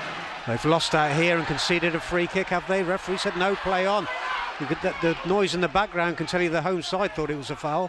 I don't think anyone could have argued if it was given. Morgan Smith does hold on to the ball though. Finds Obadei, who I have to say is struggling to get into the game. He looks a little bit nervous when he gets the ball.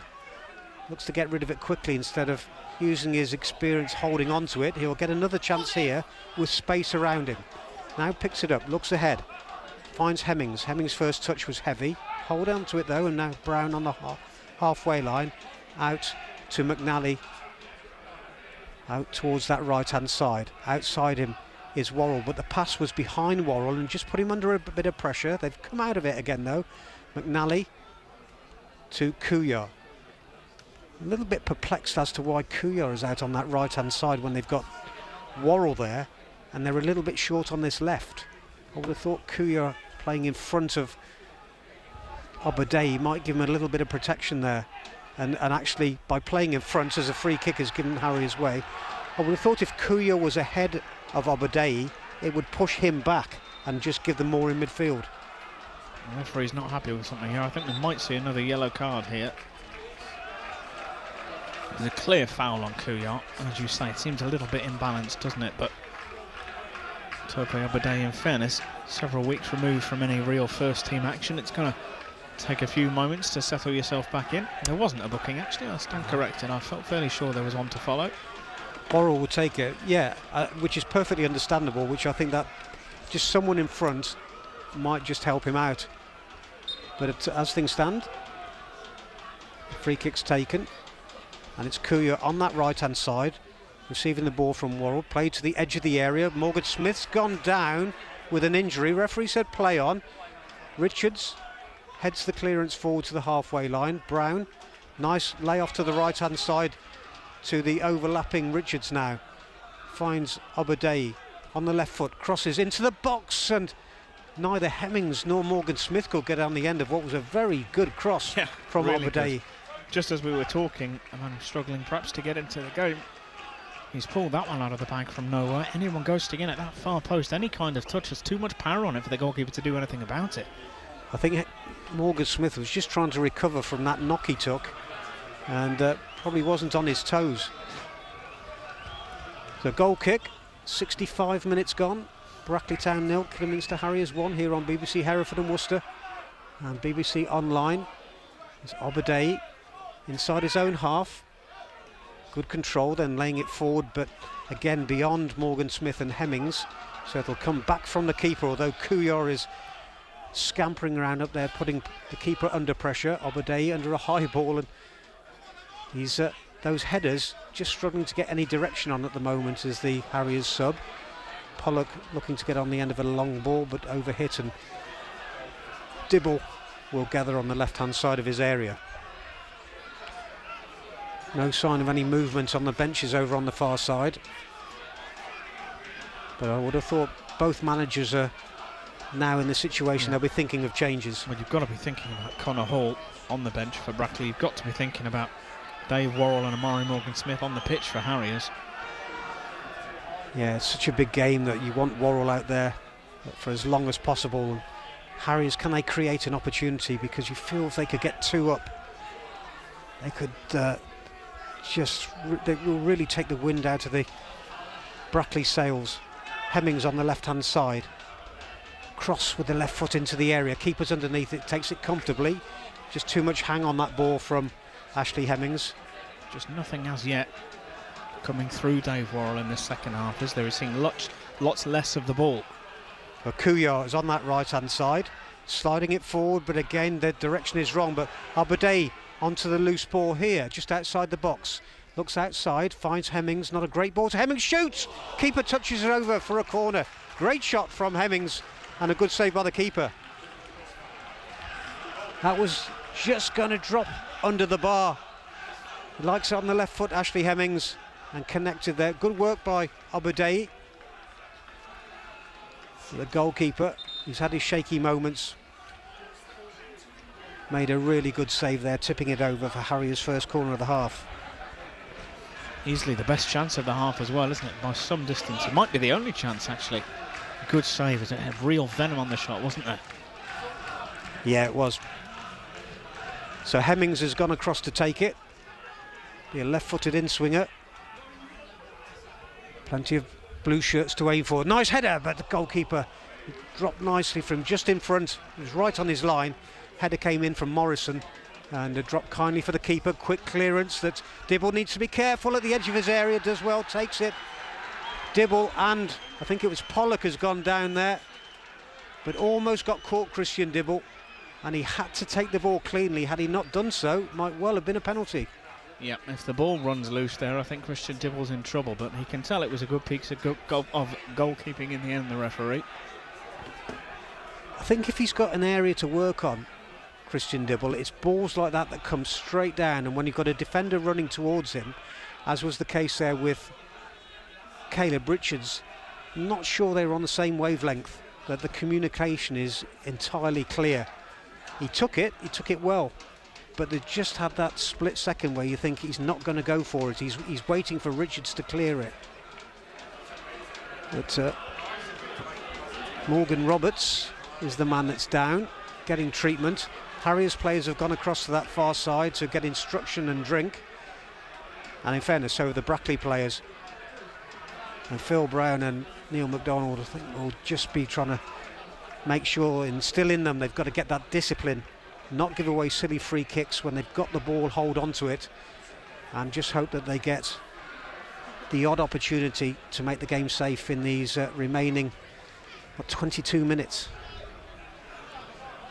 But as is the case against Scunthorpe last week, this is the second or third injury in the second half, so they're going to go into that period again where there's going to be quite a bit of time to be added on, Matty.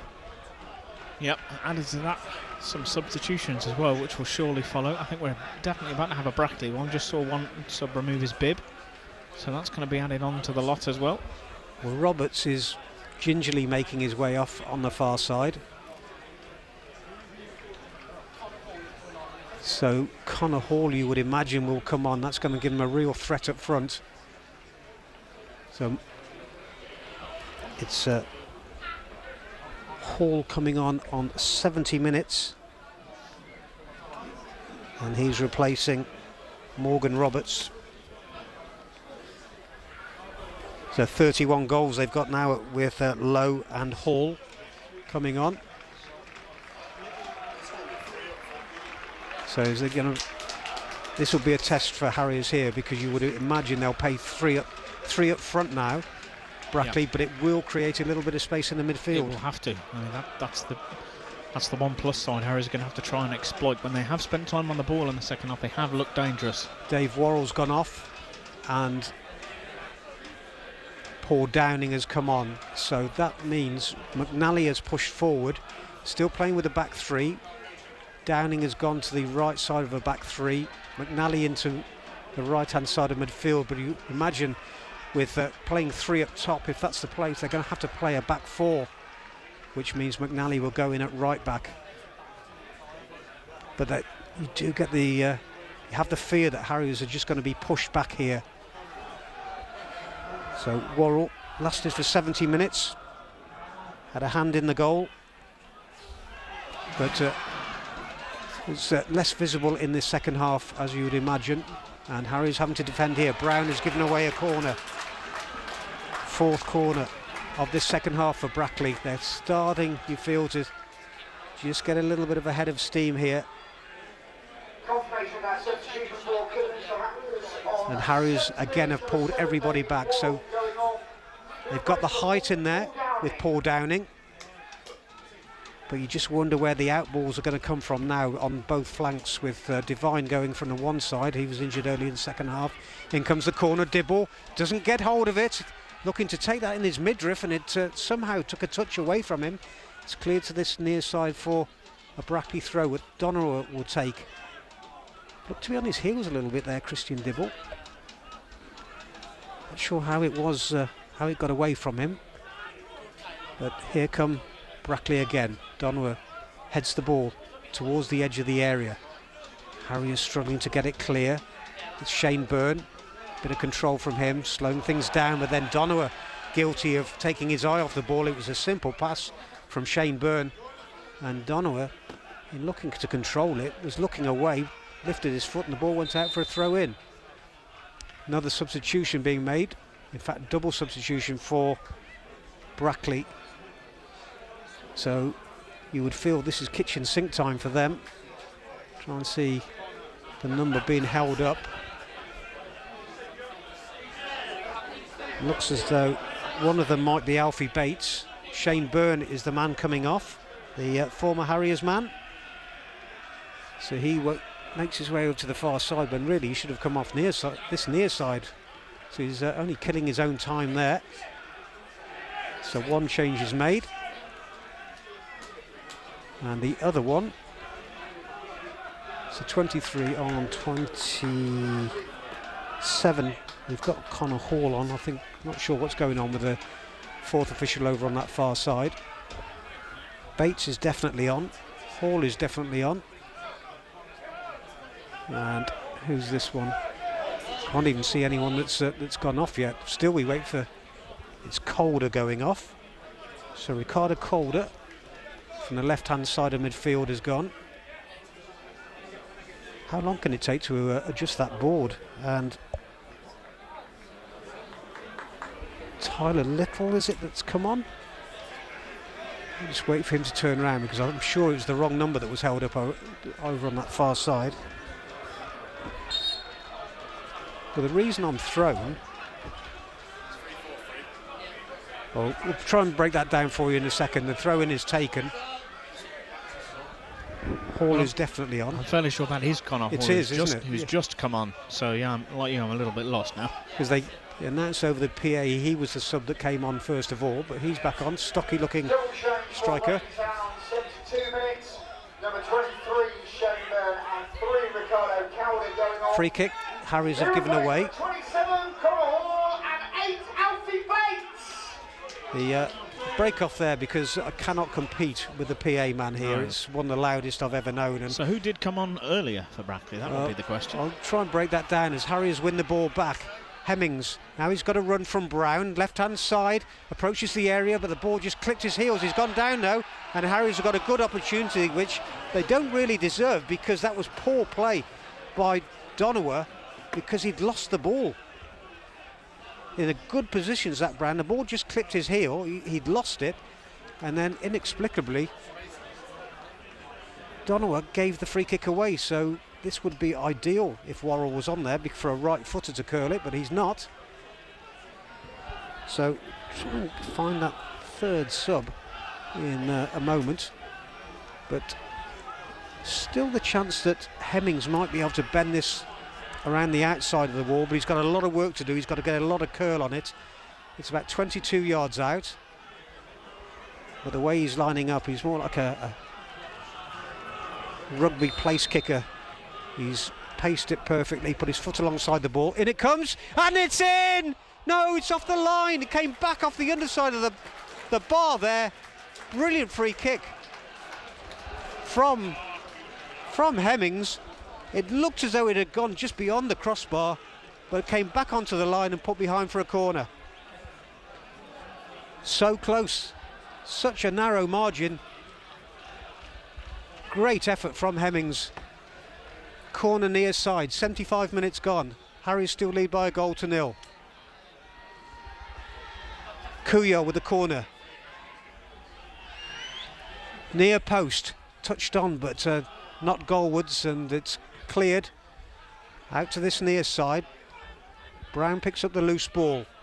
Crosses, left-footed, looking to the far side of the area though. It's over Amari Morgan-Smith, and the flag's gone up for offside against the Harriers skipper. Yeah, I was with you. I thought that had bounced into the net, but it's an outrageous effort.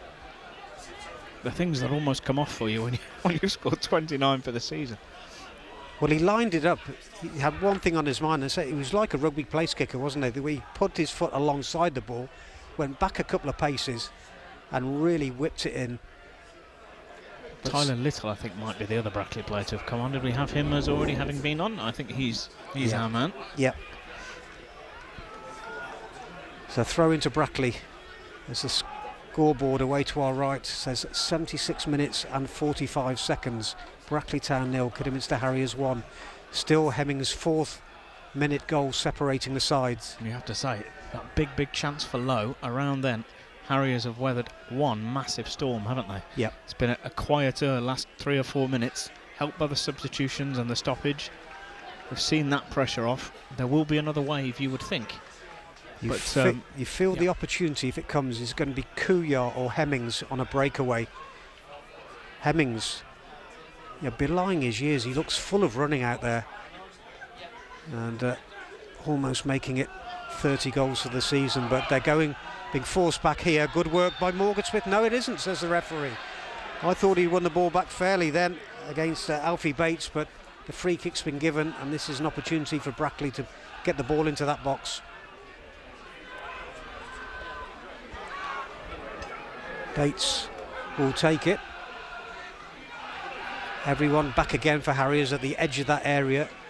And Brackley have got 1, 2, 3, 4, 5, 6 in and around the box. 2 men standing over it. Bates floats it into the area, heads go up, away to the edge of the box. The shot come back. The referee says no. There's an appeal there for handball from players and supporters. There's a Harriers man down in the box, and he's going to need a bit of treatment. Just going back to the first substitution, I thought it was Roberts that went off. I think it might well have been Pollock, was it? Well, one thing I will say, the substitute boards in this division have caused us absolutely mayhem in the last few games, haven't they? They have. There's something in the water. I mean, it can't be that difficult. But it was taking him an age, wasn't it? And Roberts was the one that went down from the challenge in the box. Looked so he was going off. But what must have happened is he went out to the far side to be called back on. And while that was happening, I think Pollock it was that... in fact, it wasn't Pollock's on there. As it is, there's going to be a drop it's ball. 11v11. Yeah. We know that. Well, much. You say that. I think we might just ball into the box. Dibble's underneath it, punches it away. Again, appeals from behind the goal for a penalty as he got part ball, part man there. Dibble played forward again, and Aberdeen will let that run. And here we have the Christian Dibble injury that we see in every game. He's gone down, and belatedly, and we'll get some treatment. He's talking about his hand here. He has immediately signalled to the bench for his hand. So again, I'm with you, Chris, but it's almost like the boy who cried wolf, isn't it? I mean, hopefully there isn't a hand issue there. Well, he connected with player and ball, didn't he? And now when you look to the scoreboard, it's reading 80 minutes. We're going to have 6 or 7 more, aren't we? Yeah, it's going to be another 7-minute as, again, Harriers players go over to the far side for instructions. Now, on the positive side, when Dibble went down last week against Scunthorpe, they scored very soon afterwards, Harriers, in that game. Another substitution being made. So 17 and 16 have been held up and 14 has gone off, I'm sure. Well, he's just gone for a drink. So 17 is going off. That's Justin Donowa. So it's either going to be Miracle Okafor or Tommy Sullivan.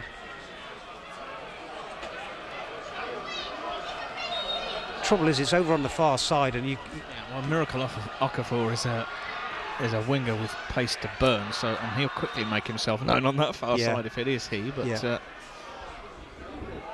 who knows?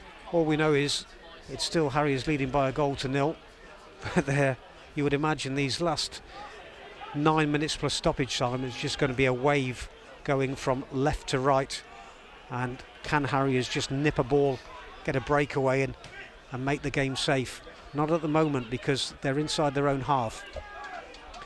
Good shielding there by Matt Lowe. Back to his captain Dean inside his own half, who finds Lilly. He in turn goes over to the far side.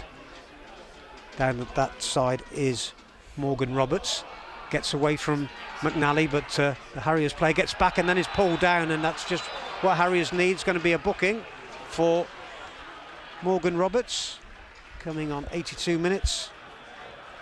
But the good thing about that is it just allows Harriers to take another minute out of the game, leading by a goal to 0. At one stage, we have Morgan Roberts has often gone off, haven't we? So we might actually have to have a check that there are 11 Brackley players on the pitch. Is it me, or is it noticeably worse this season? It has been at Agborough as well, particularly the home games the last few weeks have been terrible for this. Murray Morgan-Smith almost got himself sent off a week ago tonight. He was on a booking, and the visibility between 9 and 19 last week against Scunthorpe just wasn't there, and real confusion. Long clearance by Dibble, who is showing no ill effects from that bit of treatment he had a couple of minutes ago. Foul on the far side, conceded by Ashley Hemmings. So it's just going to come back again, but the one thing about that foul, it's by the corner flag over on the far side, deep inside the Brackley half. 7 minutes plus stoppage time for Harriers to see this one out. They lead by a goal to nil. Downing is underneath it, doesn't win the header though. It has to be tidied up by David Davis. Foul there given. Against Harriers for a high boot. Yeah. So just inside their half. Alfie Bates will take it. Man who dropped to the bench today, played against Ratcliffe on Saturday, the 2-1 win there, but the only change made to the starting 11.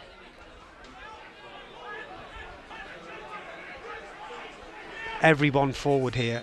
It's all they can do at this stage. They've got to get something out of this game. Brackley, play to the edge of the area. Morgan Smith heads it forward. Kuyar will bring it to this near side. Can he get down the flank? Well, no, he can't, but makes a bit of ground with the clearance. Carline saying it should be on the halfway line. Referee saying it needs to be pushed back a couple of yards. 421 Harriers supporters here today in the 1770 crowd, and Harriers have conceded another corner. 5th of the half for Brackley. Come out of nothing, that one. Roberts will take it. We're in the 85th minute.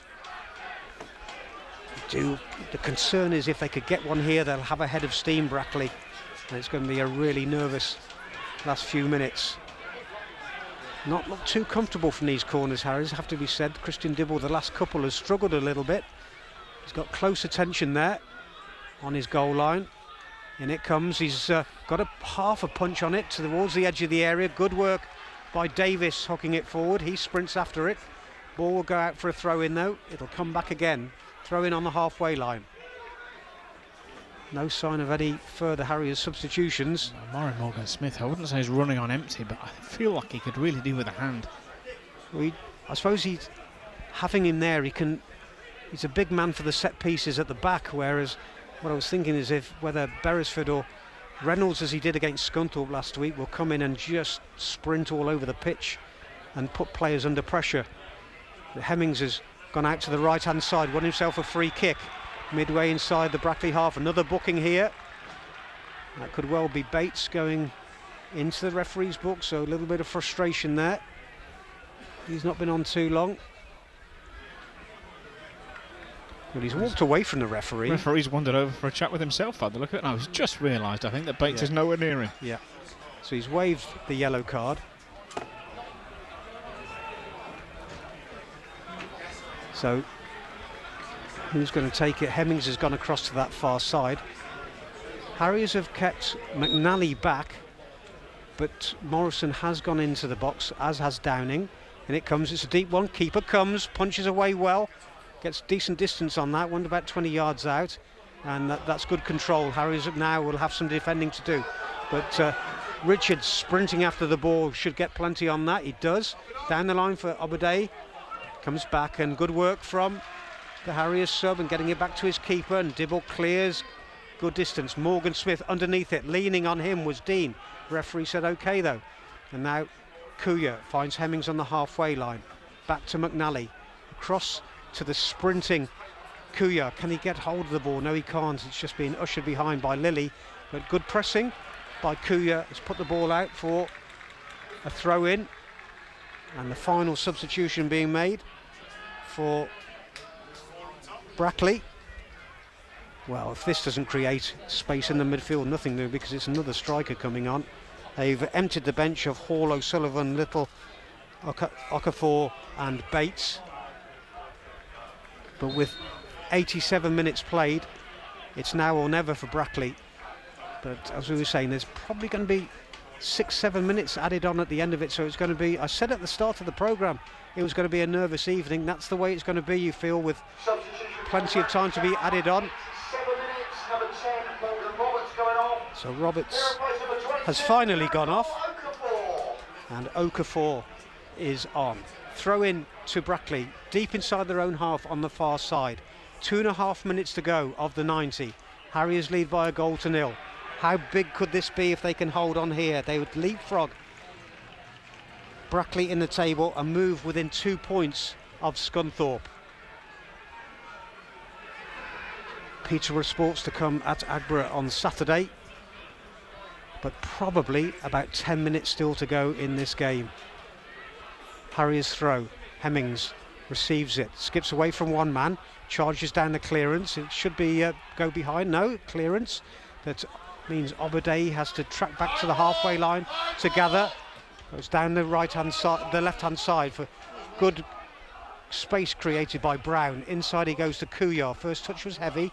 Back to Brown. Brown signals towards the corner flag. Holds onto the ball though. Twists down the left. Finds Kuyar. Can't keep it in play though. And it's a throw in to Brackley. Carline will take it. We're into the 89th minute. Obadei can't win the header but gets the ball at the second attempt. Not a good clearance from Davis, but foul is there. Referee said no as Morgan Smith goes down. Back with keeper Maxted. Clears first time. Downing's underneath it, wins it. Hemmings on his heels there. Harriers just got to be careful, they've given it away. But Brown into the tackle, does well there. Still though, Brackley hold on to the ball. Carline on the right. It's a run on his outside from Scott Pollock. But it's ushered behind, is it? Yes, it is. Good work by, I think that was David Davis there. That's why he's been brought into the side for that experience. I think it might be 7, you know. I'm trying to look at the digit that's in bright red in the board over on the far side. Got a few more seconds, 30 seconds or so before it's thrust up in the air. Yep, 30 seconds left of the 90. Harriers goal kick. Leading by a goal to nil. Hemmings, 29th goal of the season. Separating the side. And the Brackley goalkeeper's been given man of the match. Well, he made one really good save. Other than that, I'm struggling to think of anything else he's done other than long clearances. We're just moving into stoppage time now. Waiting for the board. Up it comes. It is 7 minutes, as was the case against Scunthorpe last week. 7 minutes to be added on. And we've just moved into the first of those minutes. Harriers throw. McNally on the far side will take. Will come back though towards the halfway line. Downing's underneath it, heading it forward. Again, head tennis being played by the two sides. Davis finds Hemmings. That's better work from Morgan Smith. Now Kuyard down the right-hand side. Has he won a throw in? He has, in line with the edge of this Brackley area. Well, it's all about keeping a clean sheet for Harriers, but these remaining 6.5 minutes would be so much easier if they could just pick something up here while they're inside the Brackley half. Kuyard by the corner flag on the far side. Two defenders around him. Problem is, Chris, we're at the other extreme now. You'd crucify them for trying, wouldn't you? You can't take any risks. You almost want to pin the ball back in the corner for them, don't you? Yeah. Well, they're leaving 3 men up at every occasion now, Brackley. So if they do give the ball away at the other end, Harriers, they're in trouble.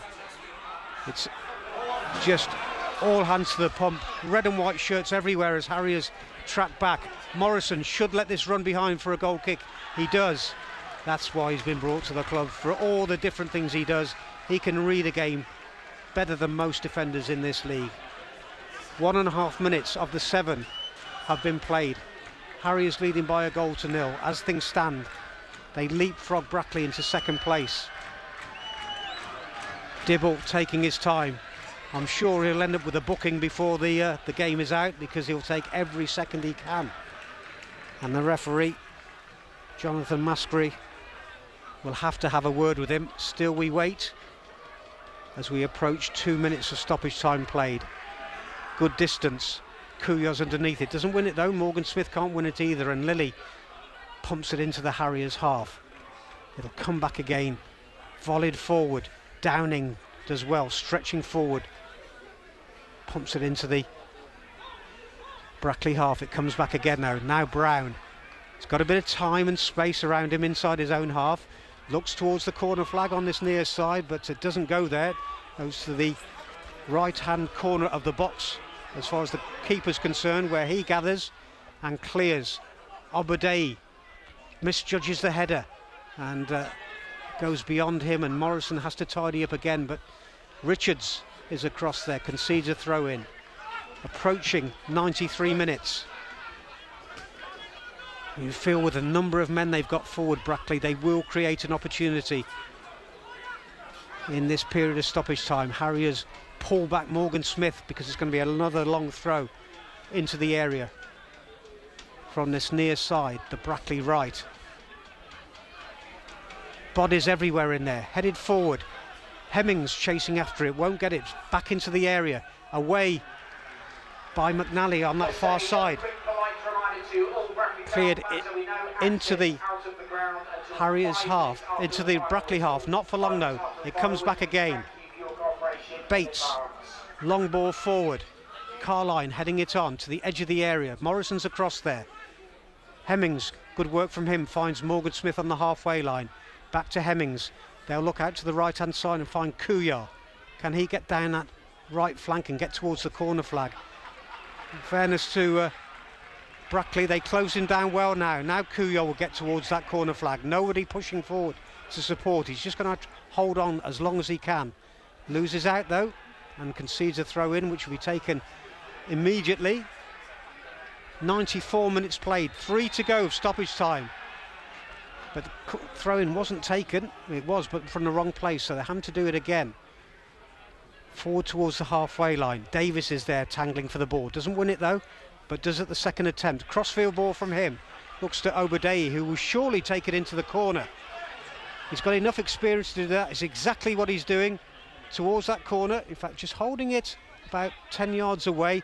3 men close him down, and they concede a free kick, which was ridiculous. I know they need to get it back, but conceding a free kick allows Harriers, with 2.5 minutes to go, to take probably a minute out of the game here, Matty.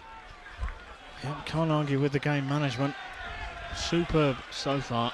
You want to hold off on the plaudits just for another few more minutes just in case, but goodness me. Hemmings is across, and with Obadei, surely they'll take it short. They do, to the corner flag. And again closed down there, but the ball runs behind. 95 minutes played, 2 minutes of stoppage time to go. It's a goal kick. Harriers lead by a 1-0. As it stands, moving into second place in the table. Can they keep the clean sheet that will give them all 3 points? Downing with a header. Back it comes from Bates though. Obadei gets something onto it. Davis misses out, and now the ball's played into the right hand side of the area. Across it comes, over the head of the keeper, but out to the far side. McNally though will shield it over to that far side. It's going to come back again though. Good work by the Harriers defender though, just keeping things tight over on that far side. It's forced back to Bates. He's back on the halfway line.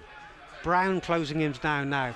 Approaching the end of the 96th minute. Long ball forward from Harriers.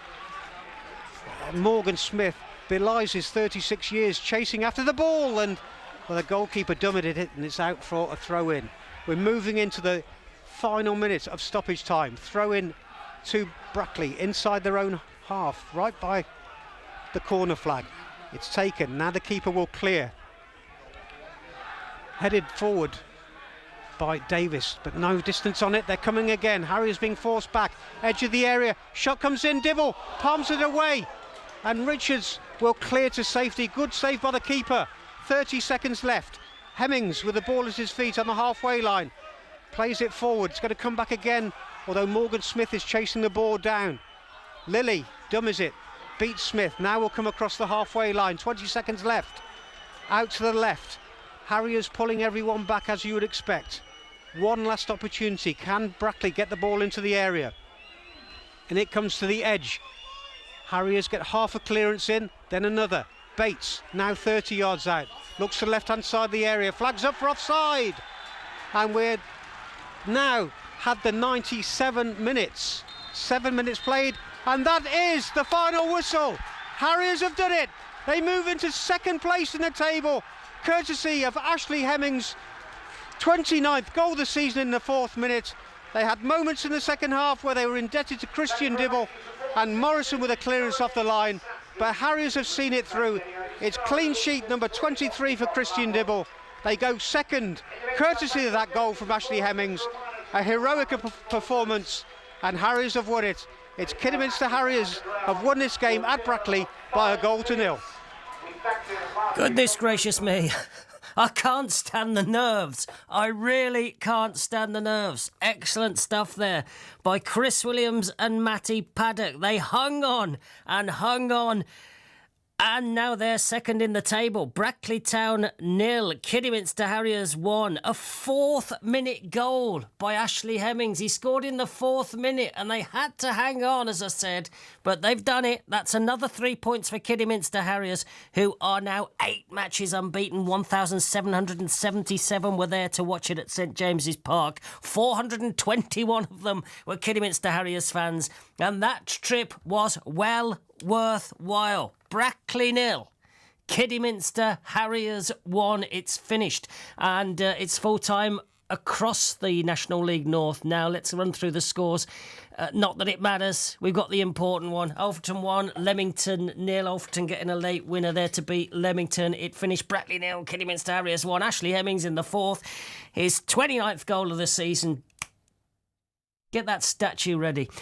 Darlington 1, Chorley 1. That's a good result for Kidderminster Harriers as well. Darlington were leading. Chorley got a point, but it's not good enough really for Chorley, who started the day off in 5th position. It's finished Scarborough 0, Oxford City 0, Spennymoor 3, Radcliffe 2. Let's have a look, shall we, at some of our results a little bit closer to home. They're coming through all the time. It's just finished, I can see, at Bromsgrove Sporting. Late drama at Bromsgrove Sporting as well. Jack Knoll getting an equaliser.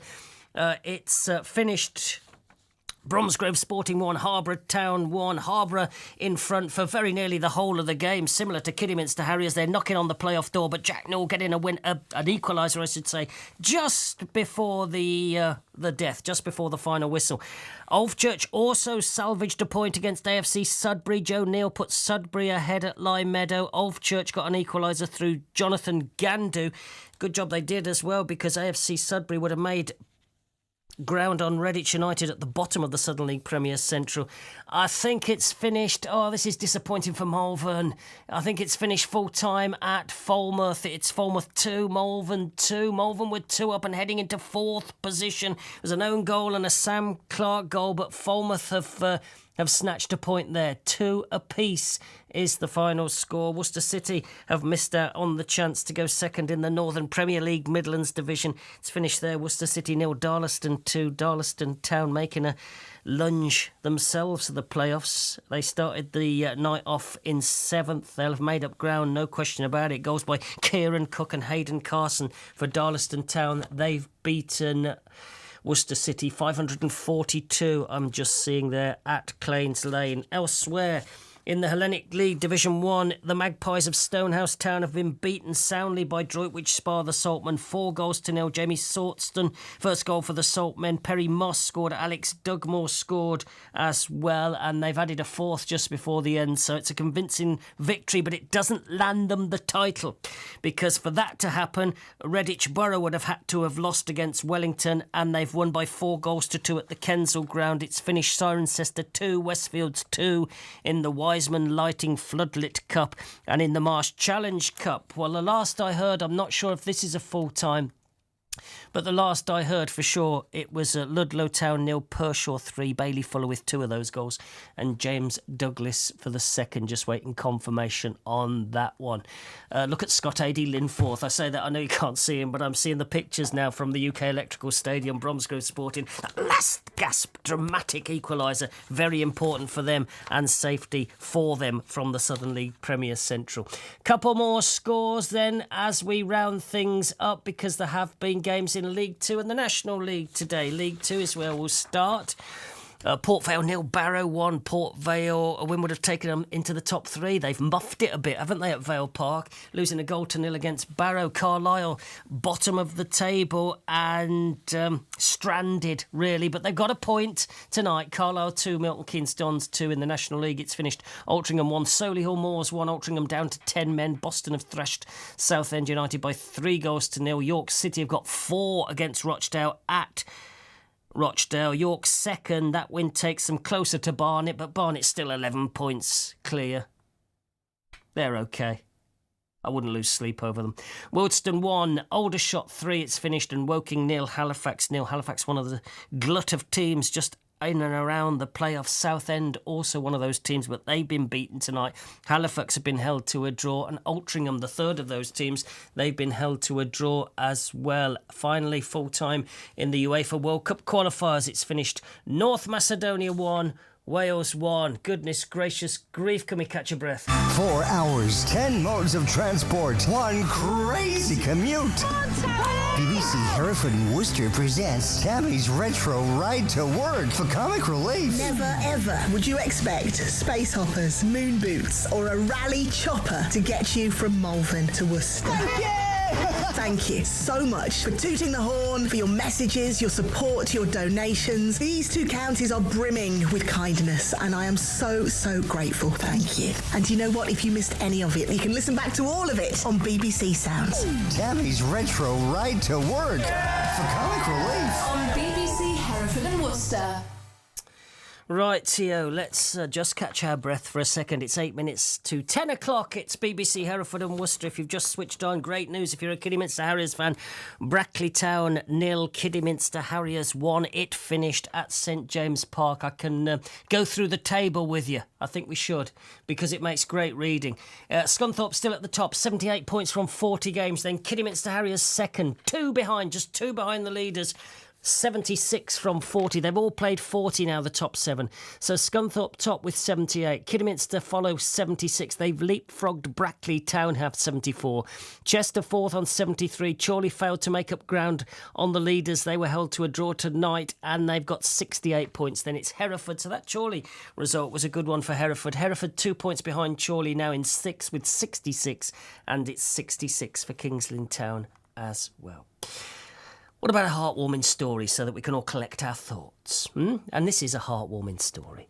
Having broken the record for a double amputee at last year's Ironman tournament in Hawaii, the former motor racing driver Billy Munger set his sights on the 2028 Paralympics now. Munger was a rising star in the world of motorsport. Remember this? Until he suffered a near fatal crash when he was 17 at Donington Park.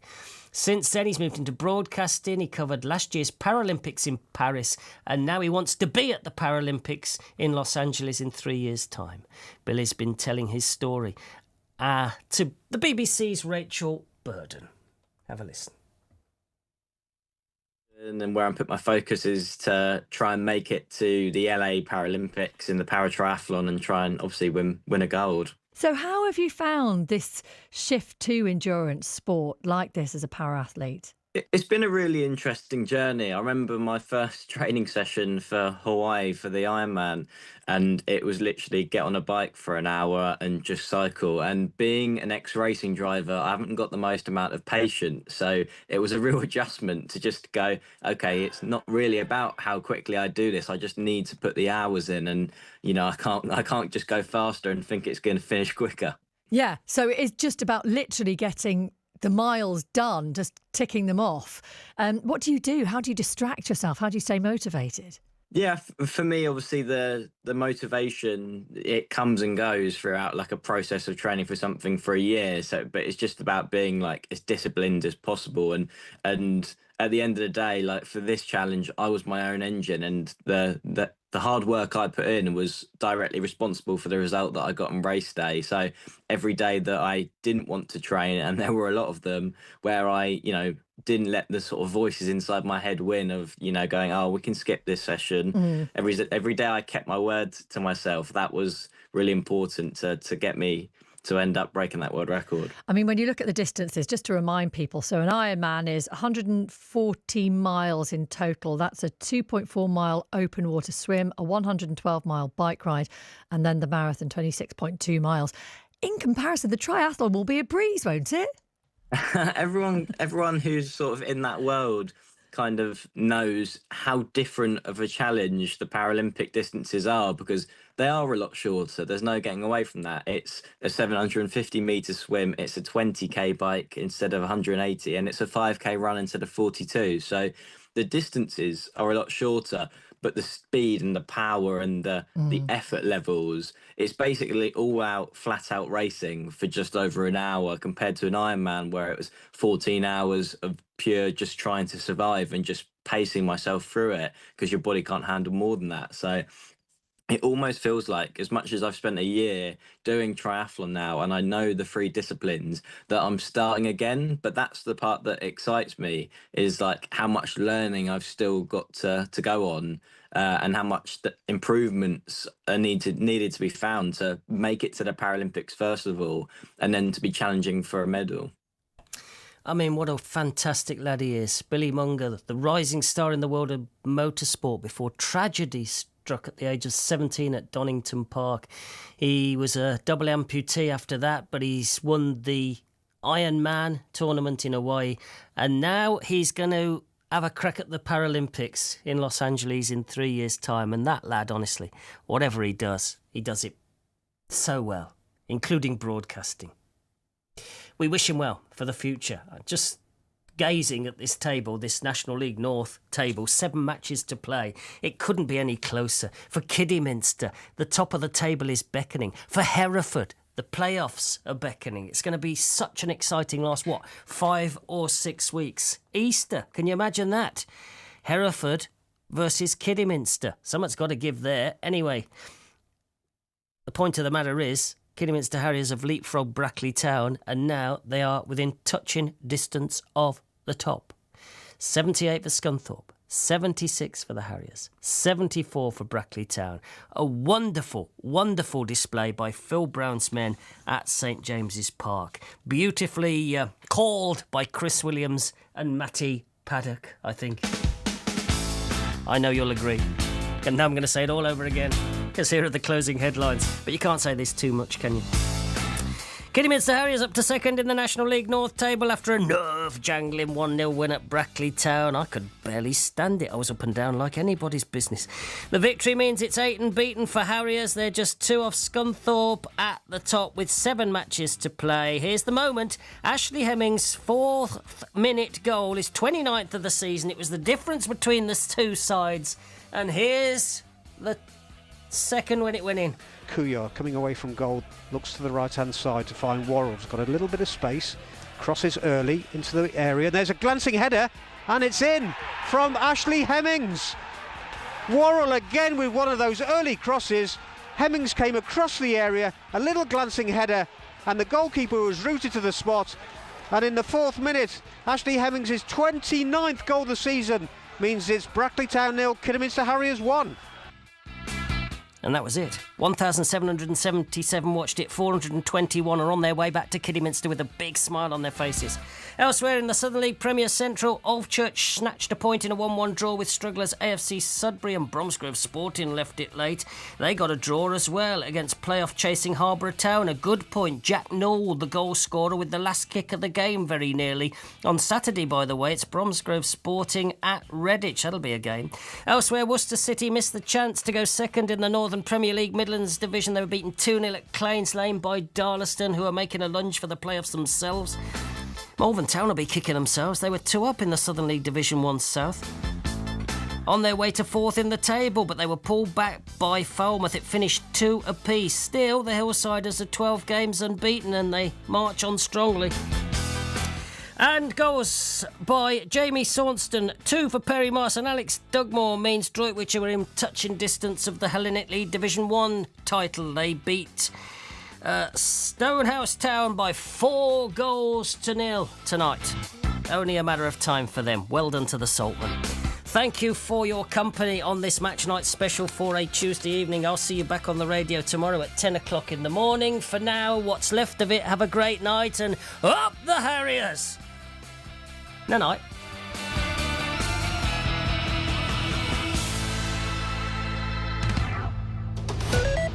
On the BBC Sounds app, on your smart speaker, play BBC Hereford and Worcester, and on your radio. The sound of Herefordshire and Worcestershire is BBC Hereford and Worcester.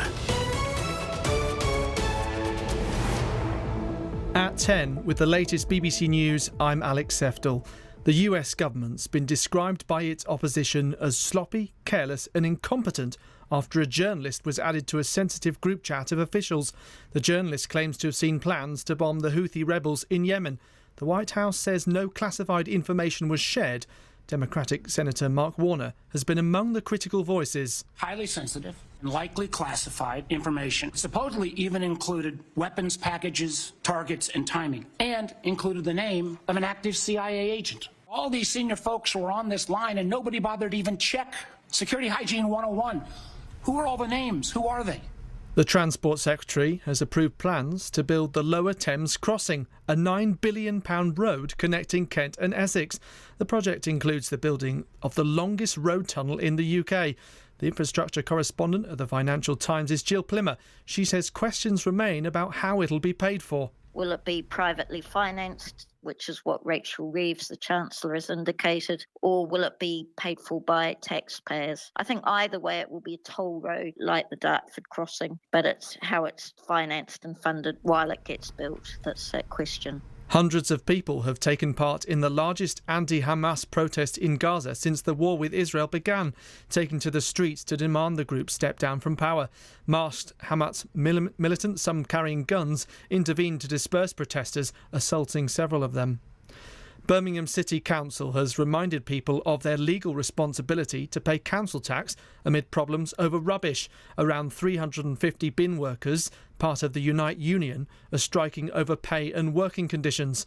The industrial action has left rubbish pile high on the streets of the city, causing issues with rats. The former footballer, Joey Barton, has been found guilty of assault by beating after pushing his wife to the floor and kicking her in the head. The former Manchester City and Newcastle player assaulted Georgia Barton in June 2021 during a drunken row at their home in southwest London. The BBC has launched a new project to encourage people to talk about dementia. Memories and Dementia, Starting the Conversation, includes films, features and the republishing of archive. It's part of a week of highlighting existing support that includes in Staffordshire and Cheshire, where Victoria Turner runs music classes at Discovery Music Therapy for people with dementia. With dementia, one of the causes is the breakdown in pathways in the brain. Music can help find different ways around those breakdowns, if that makes sense. Music can help find a different way around so that person can refine skills that they might have lost. And scientists have discovered a new species of dinosaur that had a pair of curved claws. Its fossilised remains were found in a Mongolian desert. You're up to date for now. It's 3 minutes past